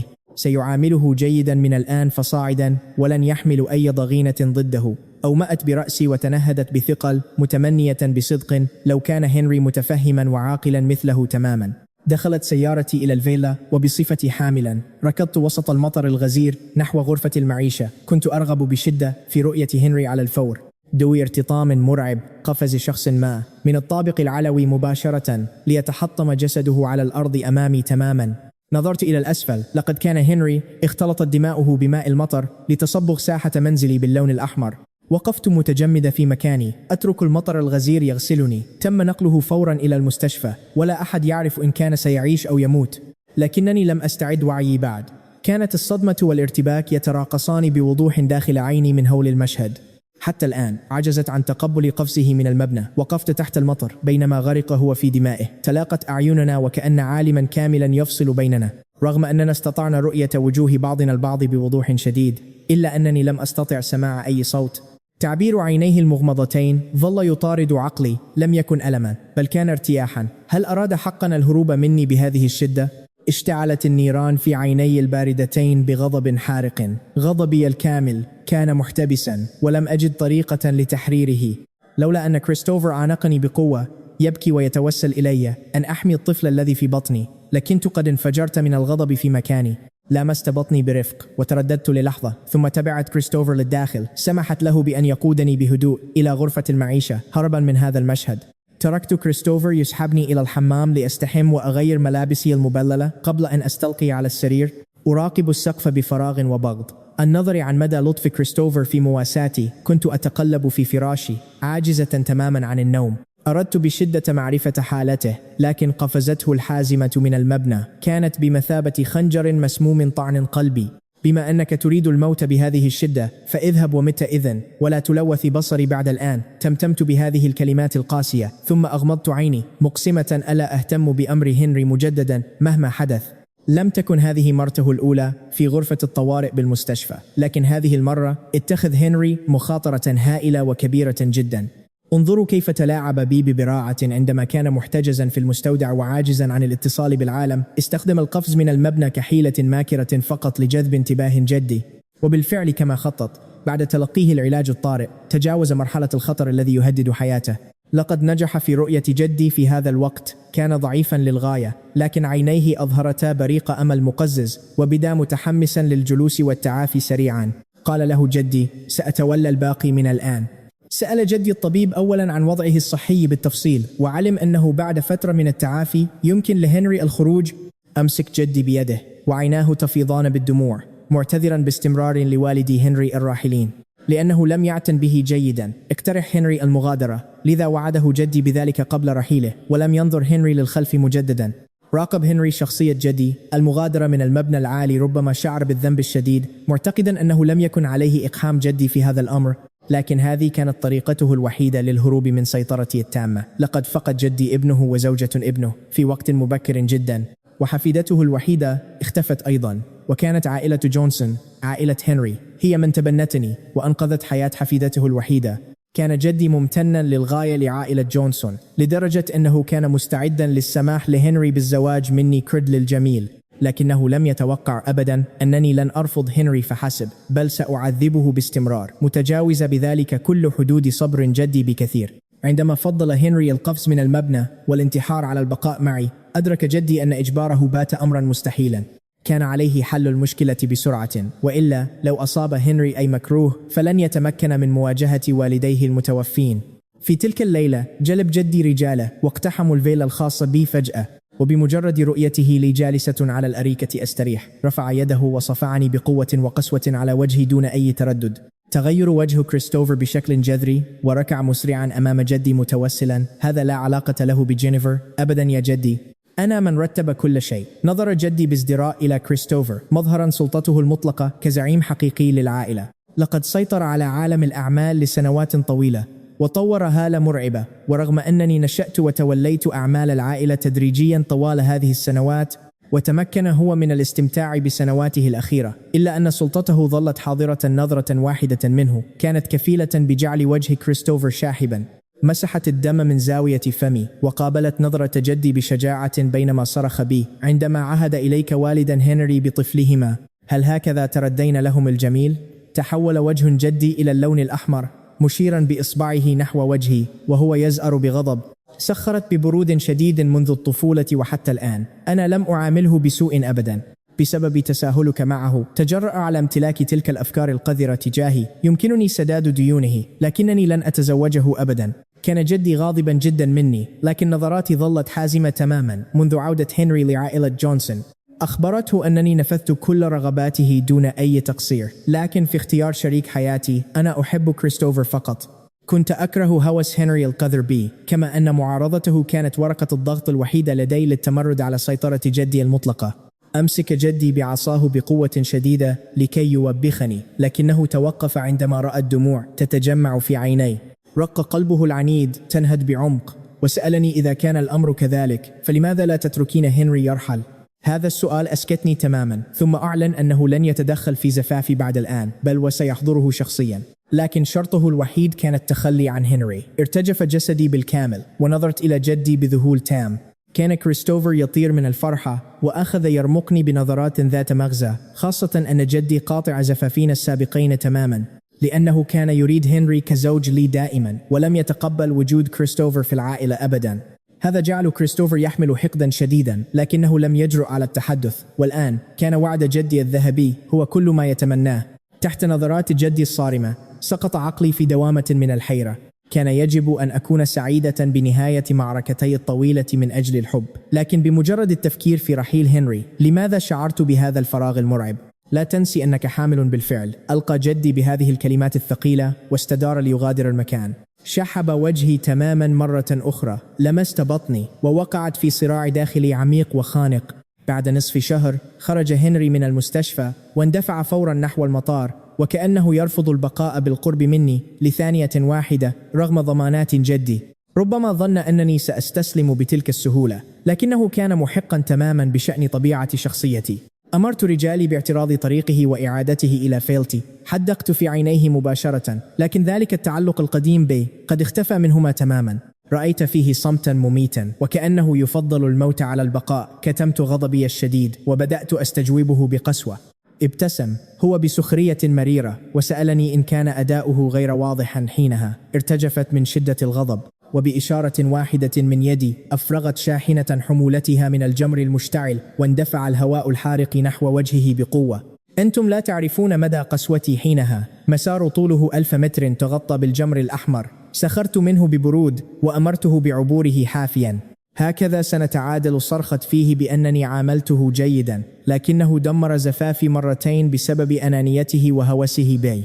سألته إن كان هذا هو رد الجميل، وبما أنه يرى عائلتنا مجرد قفص فليعبر فوق الجمر حافيا ليرحل. حينها ستتم تسوية الديون. كان صوتي متجمدا من الغضب، ولم أهتم بتوسلات أي شخص آخر. في نظري كان هروبه من المنزل وقفزه من المباني مجرد نوبات غضب طفولية لجذب انتباهي. لقد سئمت منه حقا، وأردت قطع علاقتي به تماما. أردت دفعه إلى موقف يائس لأكسر عناده، لكن دون انتظار أي تذكير مني. خلع حذاءه بهدوء تام وبدأ يمشي مباشرة نحو ذلك الجمر المشتعل. تقدم مساعدي مسرعا لمنعه، يصرخ بخوف راجيا إياه ألا يفعل ذلك لأن الناس سيموتون حتما. اشتعلت عيناي بغضب حارق وصرخت ألا يتدخل أحد، ثم رأيته يضع قدميه بثبات فوق الجمر المشتعل دون أدنى تردد. انتشرت رائحة اللحم المحترق المقززة في الهواء. انقطع صوتي فجأة واتسعت عيناي، بينما اهتز قلبي بعنف شديد. كنت أعرف جيدا ما يخشاه أكثر من أي شيء، فعندما مات والداه في ذلك الحادث احترق أحياء داخل سيارتهما، ومنذ ذلك اليوم كان يحمل رعبا قاتلا من النيران. ولهذا السبب بالذات اخترت مسار الجمر لأجبره على الخضوع لي، لكنه فضل مواجهة أسوأ كوابيسه على البقاء بجانبي لثانية إضافية. وقفت في مكاني متصلبة، أعض على شفتي بقوة، وفجأة دوى صوت رعد عنيف وانهمر مطر غزير أطفأ كل الجمر المشتعل. ثم أصبح كل شيء أمام عيني ضبابيا تماما. لم أدرك متى رحل عني. تركت المطر المتجمد يغسل جسدي حتى شحب وجهي كالموتى، غير قادرة على تقبل حقيقة رحيله القاطعة. لم يجرؤ أي شخص على التقدم لمواساتي. مجرد النظر إلى عيني القاتلتين كان كافيا لبث الرعب في قلوب الجميع. حتى عندما اقترب كريستوفر مني دفعته بعيدا عني بقسوة توقف المطر الغزير أخيرا، وسقطت أنا فاقدة للوعي تماما. عمت الفوضى في الفيلا بأكملها، وعندما استيقظت في المستشفى أصبحت صامتة ومنعزلة تماما. اختفت أي ابتسامة من على وجهي باستثناء كريستوفر. لم يجرؤ أحد على الاقتراب بعد خروجي. أصبحت شخصا آخر مختلفا، أفرغ كل طاقتي المجنونة في العمل. حتى عندما حذرني الأطباء من خطر فقدان طفلي غاري وتوسل إلي كريستوفر عدة مرات لأرتاح، بقيت غير مبالية تماما. مرت 7 أيام على هذا الحال. خدرت نفسي بالعمل المتواصل، لكن كلما توقفت كانت صورة هنري تطارد عقلي. أتذكره دائما في 6 من عمره، ضوء الشمس يسقط على وجهه وتلك اللمعة المليئة بالأمل بعينيه. وتذكرت عيد ميلاده 18 وتلك القبلة المفاجئة في الحفلة، وكيف أحمر وجهه خجلا وإحراجا بسببي. مشاهد لا تحصى ومضت في عقلي. هززت رأسي بعنف، أردت نسيان كل شيء عنه، لكن تلك الأفكار كانت كشرر يحترق بجنون. عدت إلى الفيلا وأنا في حالة ذهول تام. قبل الدخول شممت رائحة طعام، شعرت بفرحة عارمة واندفعت للداخل. رأيت شخصا مشغولا في المطبخ فناديت باسم هنري، لكن بمجرد أن رأيت بوضوح من كان هناك تجمد الهواء من حولي في لحظة. كان كريستوفر يحمل وعاء حساء وتلاشت ابتسامته تدريجيا. الغضب اشتعل في قلبه وكأنه مستعد لإحراق الفيلا بأكملها. 7 أيام مرت منذ رحيل هنري، وأصبحت شخصا آخر. لم أعد أهتم بكريستوفر، بل كنت أتجاهله في كثير من الأحيان. ندائي لهنري للتو حطم صبر كريستوفر تماما. صرخ في وجهي بأنه كان محقا وبأنني وقعت في حب هنري. دون أن يمنحني فرصة للتبرير اندفع كريستوفر غاضبا خارج الفيلا، بينما وقفت أنا متسمرة في مكاني. لم أركض خلفه وكالعادة. وقع نظري على وعاء الخزف المكسور على الأرض، تماما كالتشققات التي بدأت تظهر في قلبي. اتهام كريستوفر لي قبل رحيله كان مدمرا وتركني في حالة من الضياع التام. هل أحببت هنري حقا؟ بمجرد أن خطرت لي هذه الفكرة تشوهت ملامحي. كيف يمكنني أن أكن له أي مشاعر؟ ذلك الطفل الذي راقبته يكبر، أنا أكبر منه ب10 سنوات طوال الشهر التالي، ولأثبت أن حبي الحقيقي هو كريستوفر عاملته بأفضل مما مضى. خلال النهار جعلت مناطيد الهواء الساخن تحلق فوق سماء المدينة بأكملها، تحمل لافتات تعلن حبي الأبدي لكريستوفر. أثار ذلك حسد عدد لا يحصى من الناس، وأصبح مشهدا رومانسيا خلابا. وفي الليل عرضت جميع الشاشات الضخمة في الشوارع صور خطوبتنا بشكل متواصل. أصبح حبنا محط إعجاب الجميع في كل مكان. كان الناس يتحدثون عن أسطورة غرامنا الخالد، وكأنني أجبر نفسي على تصديق هذا الحب. رتبت لزفافنا الثالث، ووعدت كريستوفر بأن يرى العالم بأسره. سعادتي بكى من الفرح، وأغدق علي بكلمات معسولة. في يوم الزفاف أوفى جدي بوعده، لقد حضر شخصيا إلى الكنيسة وقدم لكريستوفر قلادة من اليشم الثمين. فقط من يقبل كزوج للحفيدة يمكنه الحصول على تلك القلادة. احمرت عين كريستوفر من التأثر، ركع باحترام شديد، ونادى جدي بصوت ممتن. لقد أدرك أن جدي قد تقبله أخيرا، ولن يضع العراقيل أمامه مجددا. العالم بأسره كان يراقب حفل زفافنا الأسطوري. جدي دعا حتى العديد من أصدقائه القدامى ليمهد الطريق خصيصا لي ولكريستوفر في المستقبل. هذا لم يحدث أبدا في المحاولتين السابقتين، مما يثبت مدى أهمية هذا الزفاف. كل شيء كان يسير بمثالية. ظن الجميع أن الزفاف سيمر بسلام كريستوفر. كان يتخيل مستقبلنا في الكواليس، لكنني لم أكن موجودة في أي مكان. بحثوا عني لفترة طويلة جدا، لكنني كنت قد اختفيت تماما دون أي أثر. عمت الفوضى قلب كريستوفر بدا مرعوبا، وهو يتذكر كوارث المرتين السابقتين، وامتلأت عيناه بالغضب والاستياء المتصاعد. لقد أصبح بالفعل أضحوكة كبيرة مرتين من قبل بسببي. كان الناس يتهامسون عنه في الشوارع، وأصبح الموضوع الرئيسي لأحاديث العشاء في دائرتنا الاجتماعية. إذا قمت بتأجيل الزفاف مجددا فستنهار سمعته إلى الحضيض، لكنني لم أؤجله فقط، بل هربت تماما من المكان. بينما انتظر الجميع ظهور العروس بفارغ الصبر لساعات، لم يلمح أي منهم طيفي على الإطلاق. تحول المشهد إلى فوضى عارمة. جلس جدي بملامح مظلمة يصرخ بأوامره للعثور على حفيدته في الحال. حتى مع حلول الليل لم أعد. أصبح الزفاف الأسطوري نكتة سخيفة، وبدأ الضيوف يتفرقون ببطء من الكنيسة. وقف كريستوفر ببدلته باهظة الثمن يحدق في الفراغ بذهول، وملامح وجهه تتقلب وتتلوى باستمرار. فجأة رفع رأسه وضحك بهستيريا، وبدأ يحطم كل شيء بجنون. كان غاضبا لدرجة أنه تقيأ دما وسقط منهارا. استلقى كريستوفر على الأرض بنظرات خاوية. لقد خسر كل شيء تماما، ولم يضطر هنري حتى للتدخل هذه المرة. الزفاف المضمون فشل للمرة الثالثة. يأس لا نهاية له اجتاحه بالكامل، ليولد في داخله كراهية مرعبة ومظلمة. مزق كريستوفر بدلته وخرج بخطوات واسعة. لقد كره هنري وجدي يوما ما، لكنه الآن أصبح يكرهني أنا أكثر. أمضى كل وقت يبحث بيأس عن أي خبر يوصل إليه. في هذه الأثناء كنت قد وصلت إلى دار الأيتام المهجورة. وقفت خارج السياج أنظر إلى أزهار مجد الصباح المتفتحة، وعزيمتي تتزعزع. لم أعرف لماذا حاولت طوال هذا الوقت، وبكل يأس أن أثبت أن حبي الوحيد هو كريستوفر. لكن كلما تصنعت تلك المشاعر كان الطيف هنري اليائس والراحل يطارد عقلي. تحملت ذلك طويلا حتى انهارت أخيرا، وهربت في أهم لحظة. كنت متأكدة تماما من اهتمامي الحقيقي بهنري، لكنني ظننت أنني أحب كريستوفر بعمق أيضا. كنت ممزقة تماما بينهما. شعرت وكأنني أفقد عقلي تماما. بدا الأمر وكأن يدا خفية كانت تجبرني على اتخاذ كل قراراتي. لقد أذى كريستوفر هنري، ومع ذلك كلما فكرت في هنري كانت تلك القوة الخفية تخنق أفكاري فورا.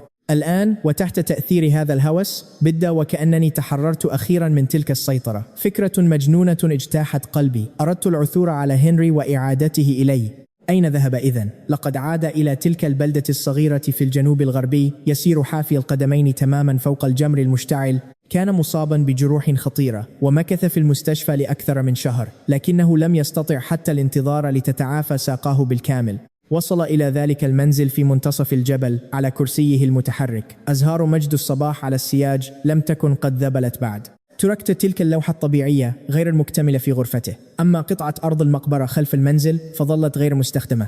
هل تتخيلون سذاجته؟ كان يتعامل مع كل يوم وكأنه الأخير ظن أنه بدون تدخله سأتزوج قريبا من كريستوفر أركض نحو سعادتي المزعومة. لقد اعتقد حقا أن يوم زفافي سيكون يوم وفاته. انتظر ذلك اليوم بهدوء، ربما غدا، ربما العام القادم أو اللحظة التالية. لم يهتم على الإطلاق، أراد فقط تجربة الشعور بالحرية لأطول فترة ممكنة. كان نسيم الجبل هناك باردا لكنه يحمل طعما حلوا ومختلفا. لم يمتلك حتى الشجاعة ليسأل فتاة الجوار عن اسمها، ليس بعد أن سحبته بالقوة من أمام عينيها. في المرة السابقة كان الأمر محرجا بشكل لا يوصف بالنسبة له. كان روتينه المفضل هو إدارة كرسيه المتحرك والبقاء على العشب لمشاهدة المناظر والجلوس تحت شجرة البانيان المطلة على البلدة بأكملها. لا أعرف حقا كم مرة غفى فيها تحت أشعة الشمس أسفل تلك الشجرة. شم رائحة أزهار الياسمين، فتح عينيه وتجمدت تعابيره تماما. تلك الفتاة المنعزلة من الجوار كانت تمشي خلفه مباشرة وهي تحمل لوحة. التقت أعينهما ورأى ملامحها بوضوح أخيرا لتومض عيناه بمفاجأة وصدمة واضحة. كانت الفتاة طويلة بملامح رقيقة وجميلة، لكنها كانت تحمل هالة باردة تبعد الغرباء عنها. ألقى نظرة واحدة فقط وأدرك أنهما يفصل بينهما عالم كامل بدافع التهذيب بين الجيران. أومأ لها برأسه معتقدا أنها مجرد تحية عابرة، لكن الفتاة توقفت وسألته بصراحة عما يفعله هناك. لم يعرف حتى كيف يجب أن يجيب على ذلك. لم يتوقع أبدا أن تبدأ الفتاة الحديث للحظة. كان مرتبكا تماما، لكنه سرعان ما تذكر وضعه المثير للشفقة. نظر إلى السحب العابرة والطيور المحلقة وبصوت خافت يخبرها أنه ينتظر الموت. ذهلت الفتاة للحظة ترمش بعينيها الكبيرتين وتفكر بجدية تامة وكأنها تتأمل في إجابته. ثم ابتسمت مثل زهور الغيوم على قمة الجبل لتضيء عالمه الصغير. إذن لم تكن بهذا البرود. كان بإمكانها أن تبتسم أيضا، وابتسامتها جميلة حقا. صوفيا كان هذا اسمها. هذه محادثتهما الأولى. في اليوم التالي عندما التقيا كان قادرا على المشي بالفعل. أول شيء فعله بعد التخلص من كرسيه المتحرك حمل لوحته ونزل من الجبل. خلال هذا الوقت كان يعتقد حقا أنه ينتظر الموت، مؤمنا أنه بمجرد مغادرته لقصري سأسرع أنا وكريستوفر في إقامة زفافنا. لكن بعد انتظار طويل لم يأتي الموت. كان لا يزال لديه الكثير من الأشياء غير المكتملة. كان عليه إكمال تلك اللوحة، التجول في كل أنحاء البلدة الصغيرة وزراعة أزهار مجد الصباح في جميع أنحاء ساحته. بمجرد أن يكمل تلك الأمنيات واحدة تلو الأخرى يمكنه الاستلقاء بهدوء في مكان راحته الذي اختاره منذ فترة طويلة. لم يتوقع أبدا أن يتجول مع صوفيا عند خروجه. صادفها بالصدفة وهي تحمل لوحتها أيضا. التقت أعينهما رغم أنهما لم يتحدثا. كان هناك تفاهم صامت بينهما ونزلا من الجبل معا. لقد تجولا في البلدة بأكملها، صعدا إلى القمة لمشاهدة شروق الشمس ونزلا إلى ضفة النهر لرسم المنازل المعلقة، حتى أنهما انضما للطلاب الذين جاءوا للرسم. استمتعا بحفلة الشواء يراقبان ألسنة اللهب وهي تضيء الوجوه الشابة. تساءل متى سيموت. اعتقد أن الموت الآن سيكون يستحق العناء في طريق العودة حتى بدون مصابيح الشوارع. كان الطريق لا يزال مشرقا، ضوء القمر كالماء اليراعات تتراقص حولهما مع كل خطوة. كان بإمكانهما سماع نبضات قلب الآخر.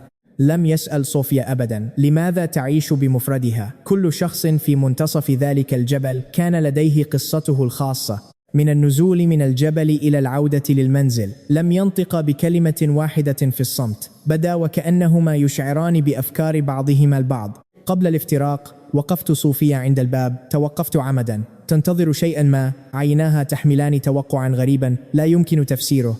لقد أدرك أفكارها بوضوح تام. كلمة واحدة منه كانت لتخترق ذلك الحاجز الرقيق، لكنه اختار في النهاية إبقاء فمه مغلقا ودفع بوابة فنائه بهدوء. كان رجلا يمكن أن يموت بأي لحظة. كيف يمكنه تأخير شباب شخص آخر وتضييع مشاعرها؟ خلال هذا الوقت كان يعيش حياة مرضية وجميلة للغاية. إلى جانب تلك اللوحة الطبيعية غير المكتملة تناثرت بذور مجد الصباح في جميع أنحاء الفناء.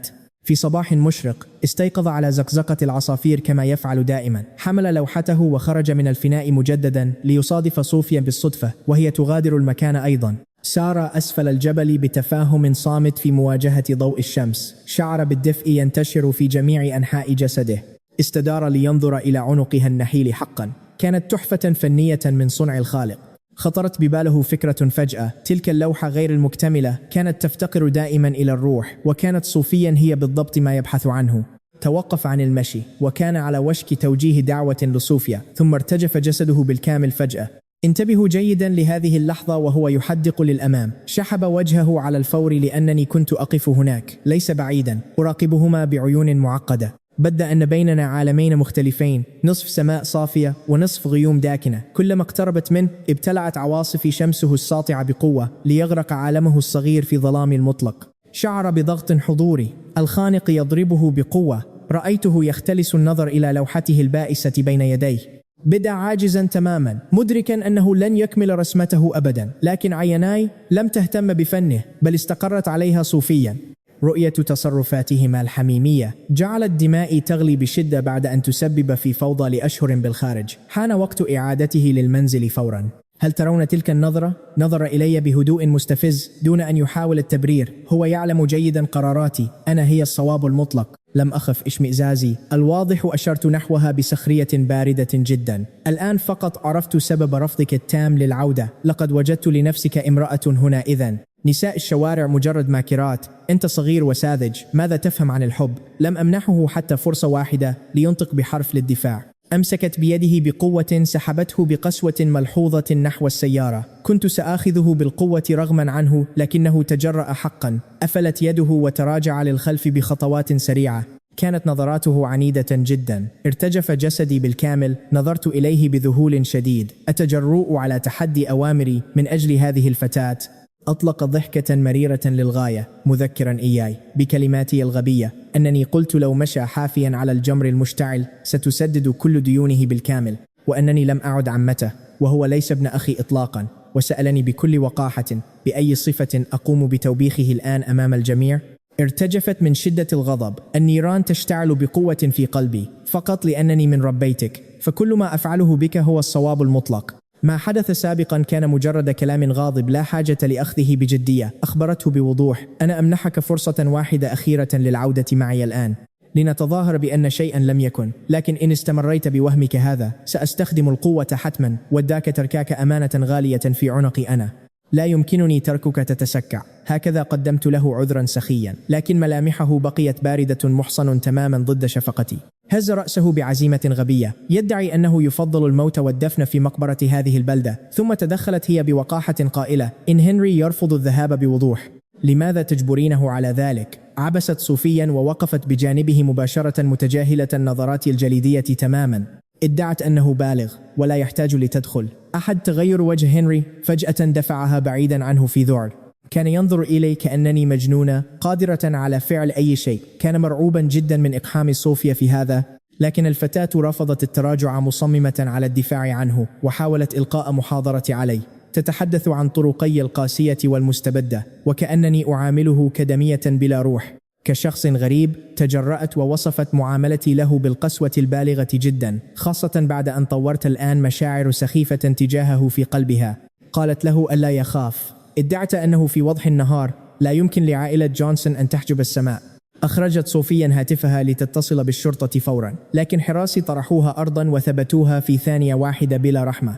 لم أخف استيائي البالغ أبدا. دهست بقدمي بقوة على يد صوفيا الصغيرة بينما ثبت نظراتي عليه. هو: أنت تخيب أملي كثيرا يا هنري. بد مصدوما وغاضبا يتوسلني أن أتركها وشأنها، لأن لا علاقة لها بالأمر، واعدا بالعودة معي فورا.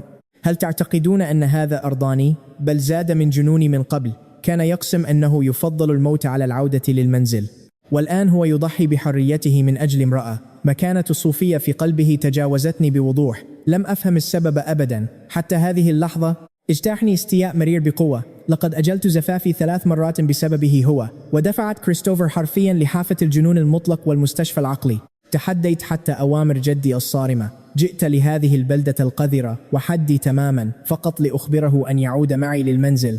هذا كل شيء عانيت من ألم رهيب. أتأرجح باستمرار بينه وبين كريستوفر طوال هذا الوقت، حتى اتخذت قراري أخيرا. وجدت الحل المناسب. أخيرا لم أطق الانتظار للوصول إلى هذه البلدة الصغيرة. ولكن ما الذي رأيته هناك؟ رأيته يتدلل مع امرأة أخرى. أصابني ذلك بجنون الغيرة المطلقة. أجبني الآن. في قمة غضبي العارم أمرت رجالي بربط صوفيا بإحكام ودفعها لحافة الهاوية بملامح ملتوية. ابتسمت له: هل أنت مستعد للعودة الآن؟ كان وجهه شاحبا ومرعوبا جدا. لم يجرؤ على المقاومة بعد. الآن ركع على الأرض بطاعة، يرتجف كالورقة ويتوسلني لأعفو عن حياة صوفية. كانت الفتاة تصرخ بغضب ألا يترجاني. لوحت بيدي ببرود تام، استدرت ومشيت نحو سيارتي وألقيت كلمتي الأخيرة له: إن حاولت البحث عنها مجددا ستكون هذه الهاوية قبرها. رأيت جسده يرتعد بالكامل، الرعب البارد يسري في عموده الفقري. كان يعلم أنني لا أمزح في هذه الأمور أبدا. نظر إلى صوفيا نظرة عميقة ومؤلمة تجاهل صراخها أخيرا. أغمض عينيه كمن يتقبل قدره المحتوم. بعد وقت طويل نهض ببطء وسار نحوي، تاركا صوفيا مرمية في التراب بحالة مزرية ومبعثرة. تحركت السيارة ببطء شديد. ركضت صوفيا خلفنا بهستيريا واضحة، وجهها يحمل كل معاني القهر والألم والرفض. أدار هنري وجهه بتبلد يراقب المناظر. تمر من النافذة، لقد فقد عالمه ألوانه المبهجة تماما في تلك اللحظة. ابتلع الظلام كل شيء. كنت راضية تماما عن اختياره. تحدثت بنبرة لطيفة نادرة: موطنك الحقيقي هو حيث أكون أنا فقط. لا تقلق أبدا حتى بعد زفافي. لن أعاقبك بعد اليوم. سنعيش جيدا معا، وعندما نجد فتاة مناسبة سأساعدك في فحصها واختيارها بنفسي. لم يجبني. اعتقدت أن صمته علامة على الخضوع، غافلة تماما عن نار الانتقام التي تشتعل بداخله، وأن امتنانه لي قد مات. الكراهية اتهمت روحه بالكامل. فروا لآلاف الأميال هربا مني، ومع ذلك ظننت أنه سيظل قابعا تحت سيطرتي الخانقة للأبد. تلك الكراهية منحته هدوءا مخيفا. رأيت عينيه تبردان، ولم أخمن أبدا أنه كان يخطط لحل جذري ونهائي للقضاء علي مرة وللأبد. أعدت هنري إلى الفيلا وحبسته في المستودع ل3 أيام. كدرس له لم يقاوم أبدا. تقبل كل أوامري بهدوء تام. كان مهربه الوحيد هو التحديق في سماء الليل عبر تلك النافذة الصغيرة كل يوم، لكنه رفض التفوه بكلمة واحدة لي. بمجرد انتهاء عقوبته اعتقدت أنه سينسى فتاة البلدة الصغيرة تدريجيا، لذا سمحت له كاستثناء بتناول الطعام في غرفة المعيشة، وأعددت له الحساء بيدي. كان حملي قد بدأ يظهر بوضوح في ذلك الوقت. شعرت بوجهي يشرق بوهج الأمومة الدافئ. راقبته وهو يجلس بهدوء تام على الطاولة. ابتسمت له بحنان نادر، وبدأت أستعيد ذكرياتنا. سألته إن كان يذكر ليلة عودتنا من الميتم معا. قدمت له وعاء الحساء ومشاعر الحنين تغمرني. أخبرته كم كان حذرا حينها، لدرجة أنه لم يجرؤ يوما على النوم بمفرده. نمت في أحضاني حتى بلوغك 10 قبل أن أمنحك غرفتك الخاصة. ظل صامتا تماما بينما واصلت أنا استرجاع تلك الذكريات الجميلة. ذكرته بوعدي القديم. أقسمت أن أعامله كعائلتي وألا نفترق أبدا، وأنا لن أخلف هذا الوعد حقا. قدمت له تنازلي الأكبر. وعدته بأنني لن أقيم حفل زفاف مع كريستوفر أبدا. فجأة رفع رأسه ونظر إلي مباشرة. شعرت برض تام تجاه رد فعله هذا، وابتسمت بخفة. ألم تقل إنك ستموت لو تزوجت أنا؟ حسنا لك ذلك. أعدك بألا أتزوج أبدا. سنعيش معا تحت سقف واحد طوال حياتنا. لم أدرك حينها أن قلبه كان يغلي عكس مظهره الهادئ. لابد أنه صدم، لأنني مستعدة لتقديم هذا التنازل العظيم من أجله، لكن فرحته هذه كانت سابقة لأوانها بكثير. واصلت حديثي موضحة أنني تراجعت خطوة كبيرة لأجله. يجب أن يكون سعيدا جدا بهذا. حذرته من إثارة أي مشاكل من الآن فصاعدا. أخبرته بوضوح أن كريستوفر سيأتي لاحقا، وسنعيش كلنا معا كعائلة. ظل هو يحدق بصمت في وعاء الحساء أمامه.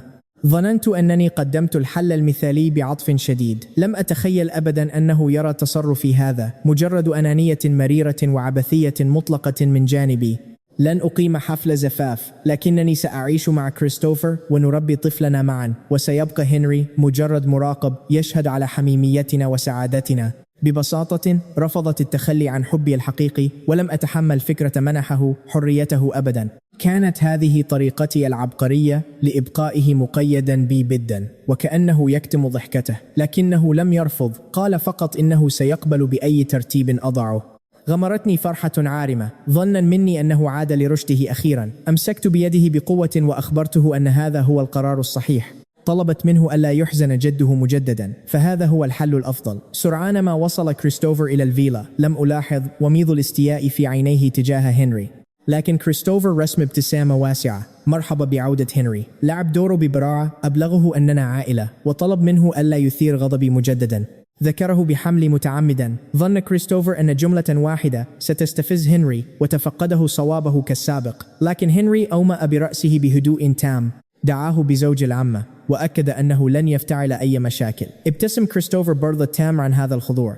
خلال الفترة التالية كان هنري مطيعا جدا، لم يحاول الهرب أو إثارة الفوضى. أصبح أخيرا ابن الأخ المثالي الذي أردته دائما.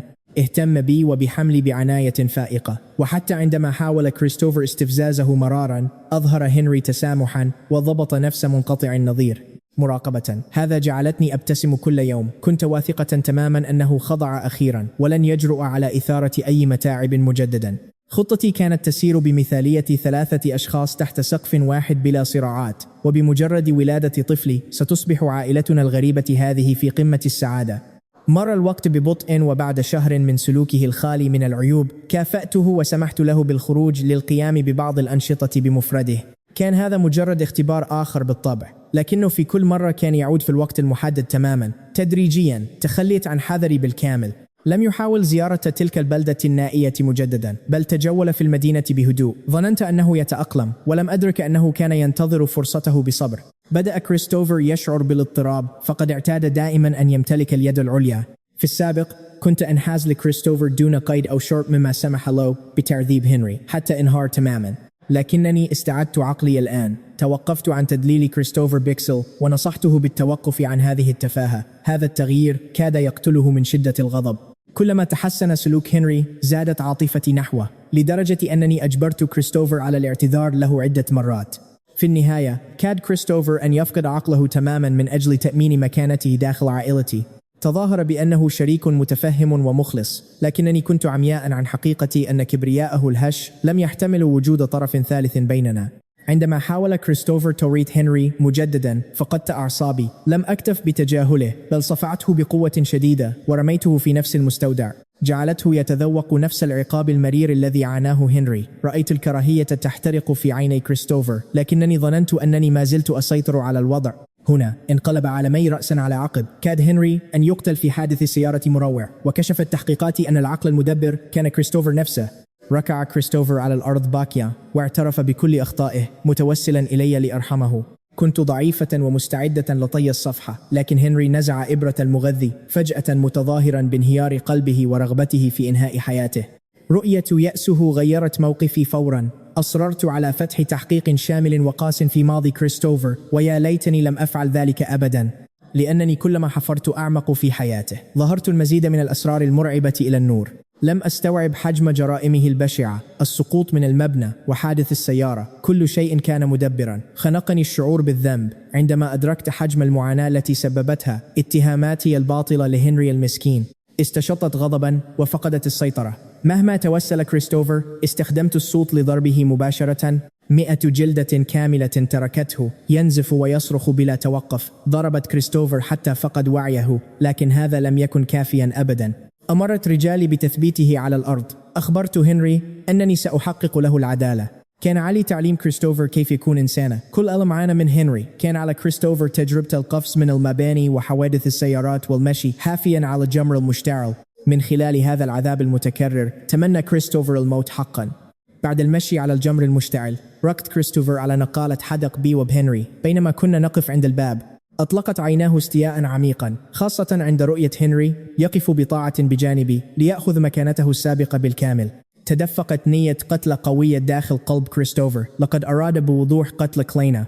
عاقبت كريستوفر بقسوة، وهنا كنت عمياء تماما. ظننت أن هنري خائف، ولم أدرك أنه كان متحمسا لفرصة الهروب. أردت التنفيس عن غضب هنري، ولم أشعر أنني مخطئة أبدا. كنت آمل حقا أن يتعايش الرجلان بسلام داخل منزلي، لكن بعد جدال عنيف آخر بيننا شعرت أن علاقتنا ليست ناضجة لتكوين أسرة. لذا أجهضت الطفل بكل بساطة. كريستوفر كان يتحمل كل هذا العذاب فقط لأن الطفل كان رابطنا العاطفي الوحيد. الآن وبعد أن مات طفلنا فقد كريستوفر عقله تماما. نظر إلي بلا حب أو تسامح، بل بكراهية غير مسبوقة. وفي الوقت نفسه جلس هنري في غرفته يستمع لجدالنا بتعبير هادئ وهو ينظر من النافذة. زهور مجد الصباح المزروعة في الفناء قد أزهرت بالفعل. قبل أن أدرك ذلك كان هنري قد أقام في فيلتي لمدة عام، وفي الطابق السفلي حطم كريستوفر التحف الباهظة الثمن في غرفة المعيشة بقوة. قبل مغادرتي أشار إلى الطابق الثاني بتعبير ساخر، صرخ قائلا: إنني أستمر في ادعاء حبي له، لكنني أحتفظ بهنري في هذا المنزل. قال إنه يعرف تماما ما أفكر فيه، وأنني أريد فقط علاقة محرمة. صرخ أخيرا بأنه أدرك كم أنا مثيرة للاشمئزاز. أعلن أن كل شيء انتهى بيننا. استشطت غضبا وضربت كريستوفر بقوة. مسح كريستوفر الدم من فمه واستدار ليغادر. وقفت هناك أراقب شخصيته الحازمة وهي تبتعد. بدا الأمر مألوفا. ذكرني بنفسي في العام الماضي ومشاعرنا العميقة. خططت للحاق به والاعتذار، لكن كبريائي العظيم منعني من ذلك. لقد احتفظت بالمنصب المهيمن لفترة طويلة جدا. لم أسمح لنفسي بخفض رأسي حتى اختفى طيف كريستوفر تماما عن أنظاري. انهارت على الأريكة ودموع الندم المريرة تتدفق من عيني. لعنت كريستوفر بصوت عال لأنه لم يتصرف كرجل حقيقي. كم مقدار الضغط الذي تحملته للزواج منه؟ في ذلك المساء أعد هنري بعناية 4 أطباق وحساء، وجاء إلى باب غرفة نومي. قبل أن يطرق فتحت الباب وكشفت عن وجهي الشاحب. أخبرني بهدوء أن زوجي يحبني حقا. تمنى لي السعادة بصدق، وقال: بما أن كريستوفر يهتم كثيرا فيجب عليه هو المغادرة بدا. تعبير هنري عاجزا تماما. أظهر ابتسامة مريرة أمسكت بيده وأنا أشعر بعاطفة شديدة. أخبرته أن هذا ليس خطأه على الإطلاق. قلت: إنها عقلية كريستوفر الضيقة. أخبرت هنري أنه يمكنه البقاء إذا كان ذلك الرجل غير منطقي. إنه لا يستحق أن يكون زوجي. أحمرت عين هنري وبدا متأثرا بعمق خلال الأيام التالية. اهتم بي بيقظة شديدة وأظهر قلقا أكثر من أي وقت مضى. كانت نظرته أكثر حنانا من الماضي. جعلني ذلك أتذكر كل الذكريات الجميلة التي شاركناها معا. أخيرا لم أستطع التراجع وبكيت بين ذراعيه في عمق الليل. كنا بمفردنا. أصبح تنفسي سريعا ووضعت يدي على صدره.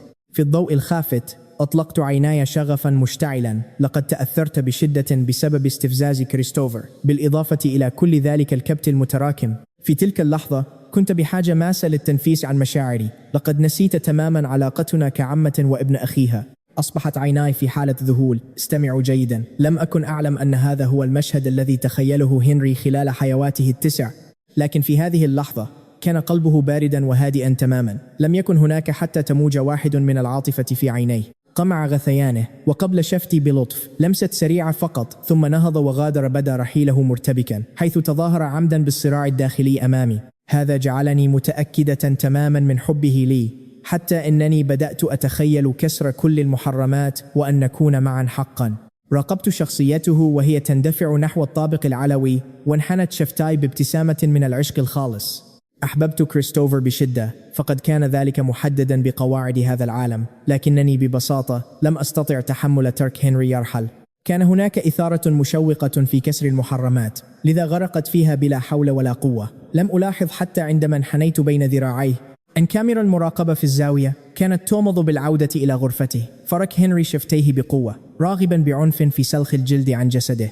أي حميمية معي جعلته يشعر بالاشمئزاز الفطري، لكن من أجل نجاح خطته الرئيسية كان عليه الاستمرار في التحمل. ولحسن حظه لم يكن يوم رحيله بعيدا. في اليوم التالي مباشرة تلقيت مكالمة هاتفية مرعبة. لقد حبس كريستوفر نفسه في المنزل مهددا بالانتحار. تدفقت الدماء من تحت الباب ولطخت الأرضية باللون الأحمر، ولم يتمكن أحد من فتحه.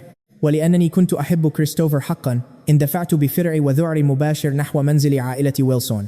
تعرض هنري لحادث سيارة في الطريق وفقد وعيه تماما، وعندما استيقظ أخيرا كانت الشمس ساطعة بالفعل في السماء.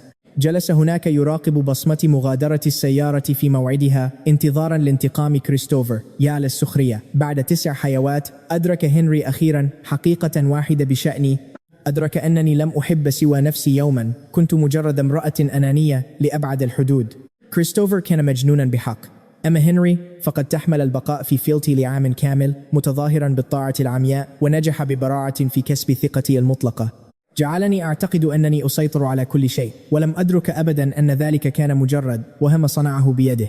لقد عاش هنري 9 مرات كاملة في هذا الجحيم، ومهما حاول بشدة كان ينتهي به المطاف دائما كبيدق تافه لقصة حبي الملتوية مع كريستوفر. لكن وسط كل أذاي المستمر له أدرك هنري تدريجيا أن هناك طريقة وحيدة أخرى للنجاة. خطته كانت ببساطة أن يقتلني أنا، وكان كريستوفر مجرد سكين مثالية. لذلك جلس بجوار النافذة ينتظر بصمة تلك اللحظة الحاسمة. الستائر تتمايل مع الرياح وتغطي أزهار مجد الصباح المتفتحة في ساحة الفناء. مرت 3 ساعات على هذا الحال. رن الهاتف بإلحاح شديد، لكنه حدق في اسمي على الشاشة بنظرة باردة تماما. بعد الرنة الثالثة أجاب أخيرا: هنري أنقذني. هكذا صرخت بصوت ضعيف عبر الهاتف. كنت أحتضر وأعاني من ألم لا يطاق. كريستوفر فقد عقله تماما ويريد قتلي. ثم قاطعني صوته الغاضب: أنت لا تزالين تفكرين في ذلك الوقت. أنت لم تحبيني أبدا، وعدتني بأننا سنبقى معا للأبد. صرخ كريستوفر بجنون: وألا نخون بعضنا أبدا حتى الموت، والآن سوف نموت نحن الاثنان معا. صرخت أرجوه أن يتوقف، ثم ساد صمت مميت. أغلق هنري الخط بهدوء وأخرج حقيبته التي أعدها منذ فترة طويلة جدا. سار بهدوء تام خارج الفيلا، ولأول مرة طوال 9 حيوات بائسة لم يكن يحمل أي عبء على كتفيه. غادر بخطى ثابتة دون أن يلتفت خلفه، لأنه لم يعد هناك ما يهمه. لقد مت أنا وهو نال حريته الأبدية أخيرا.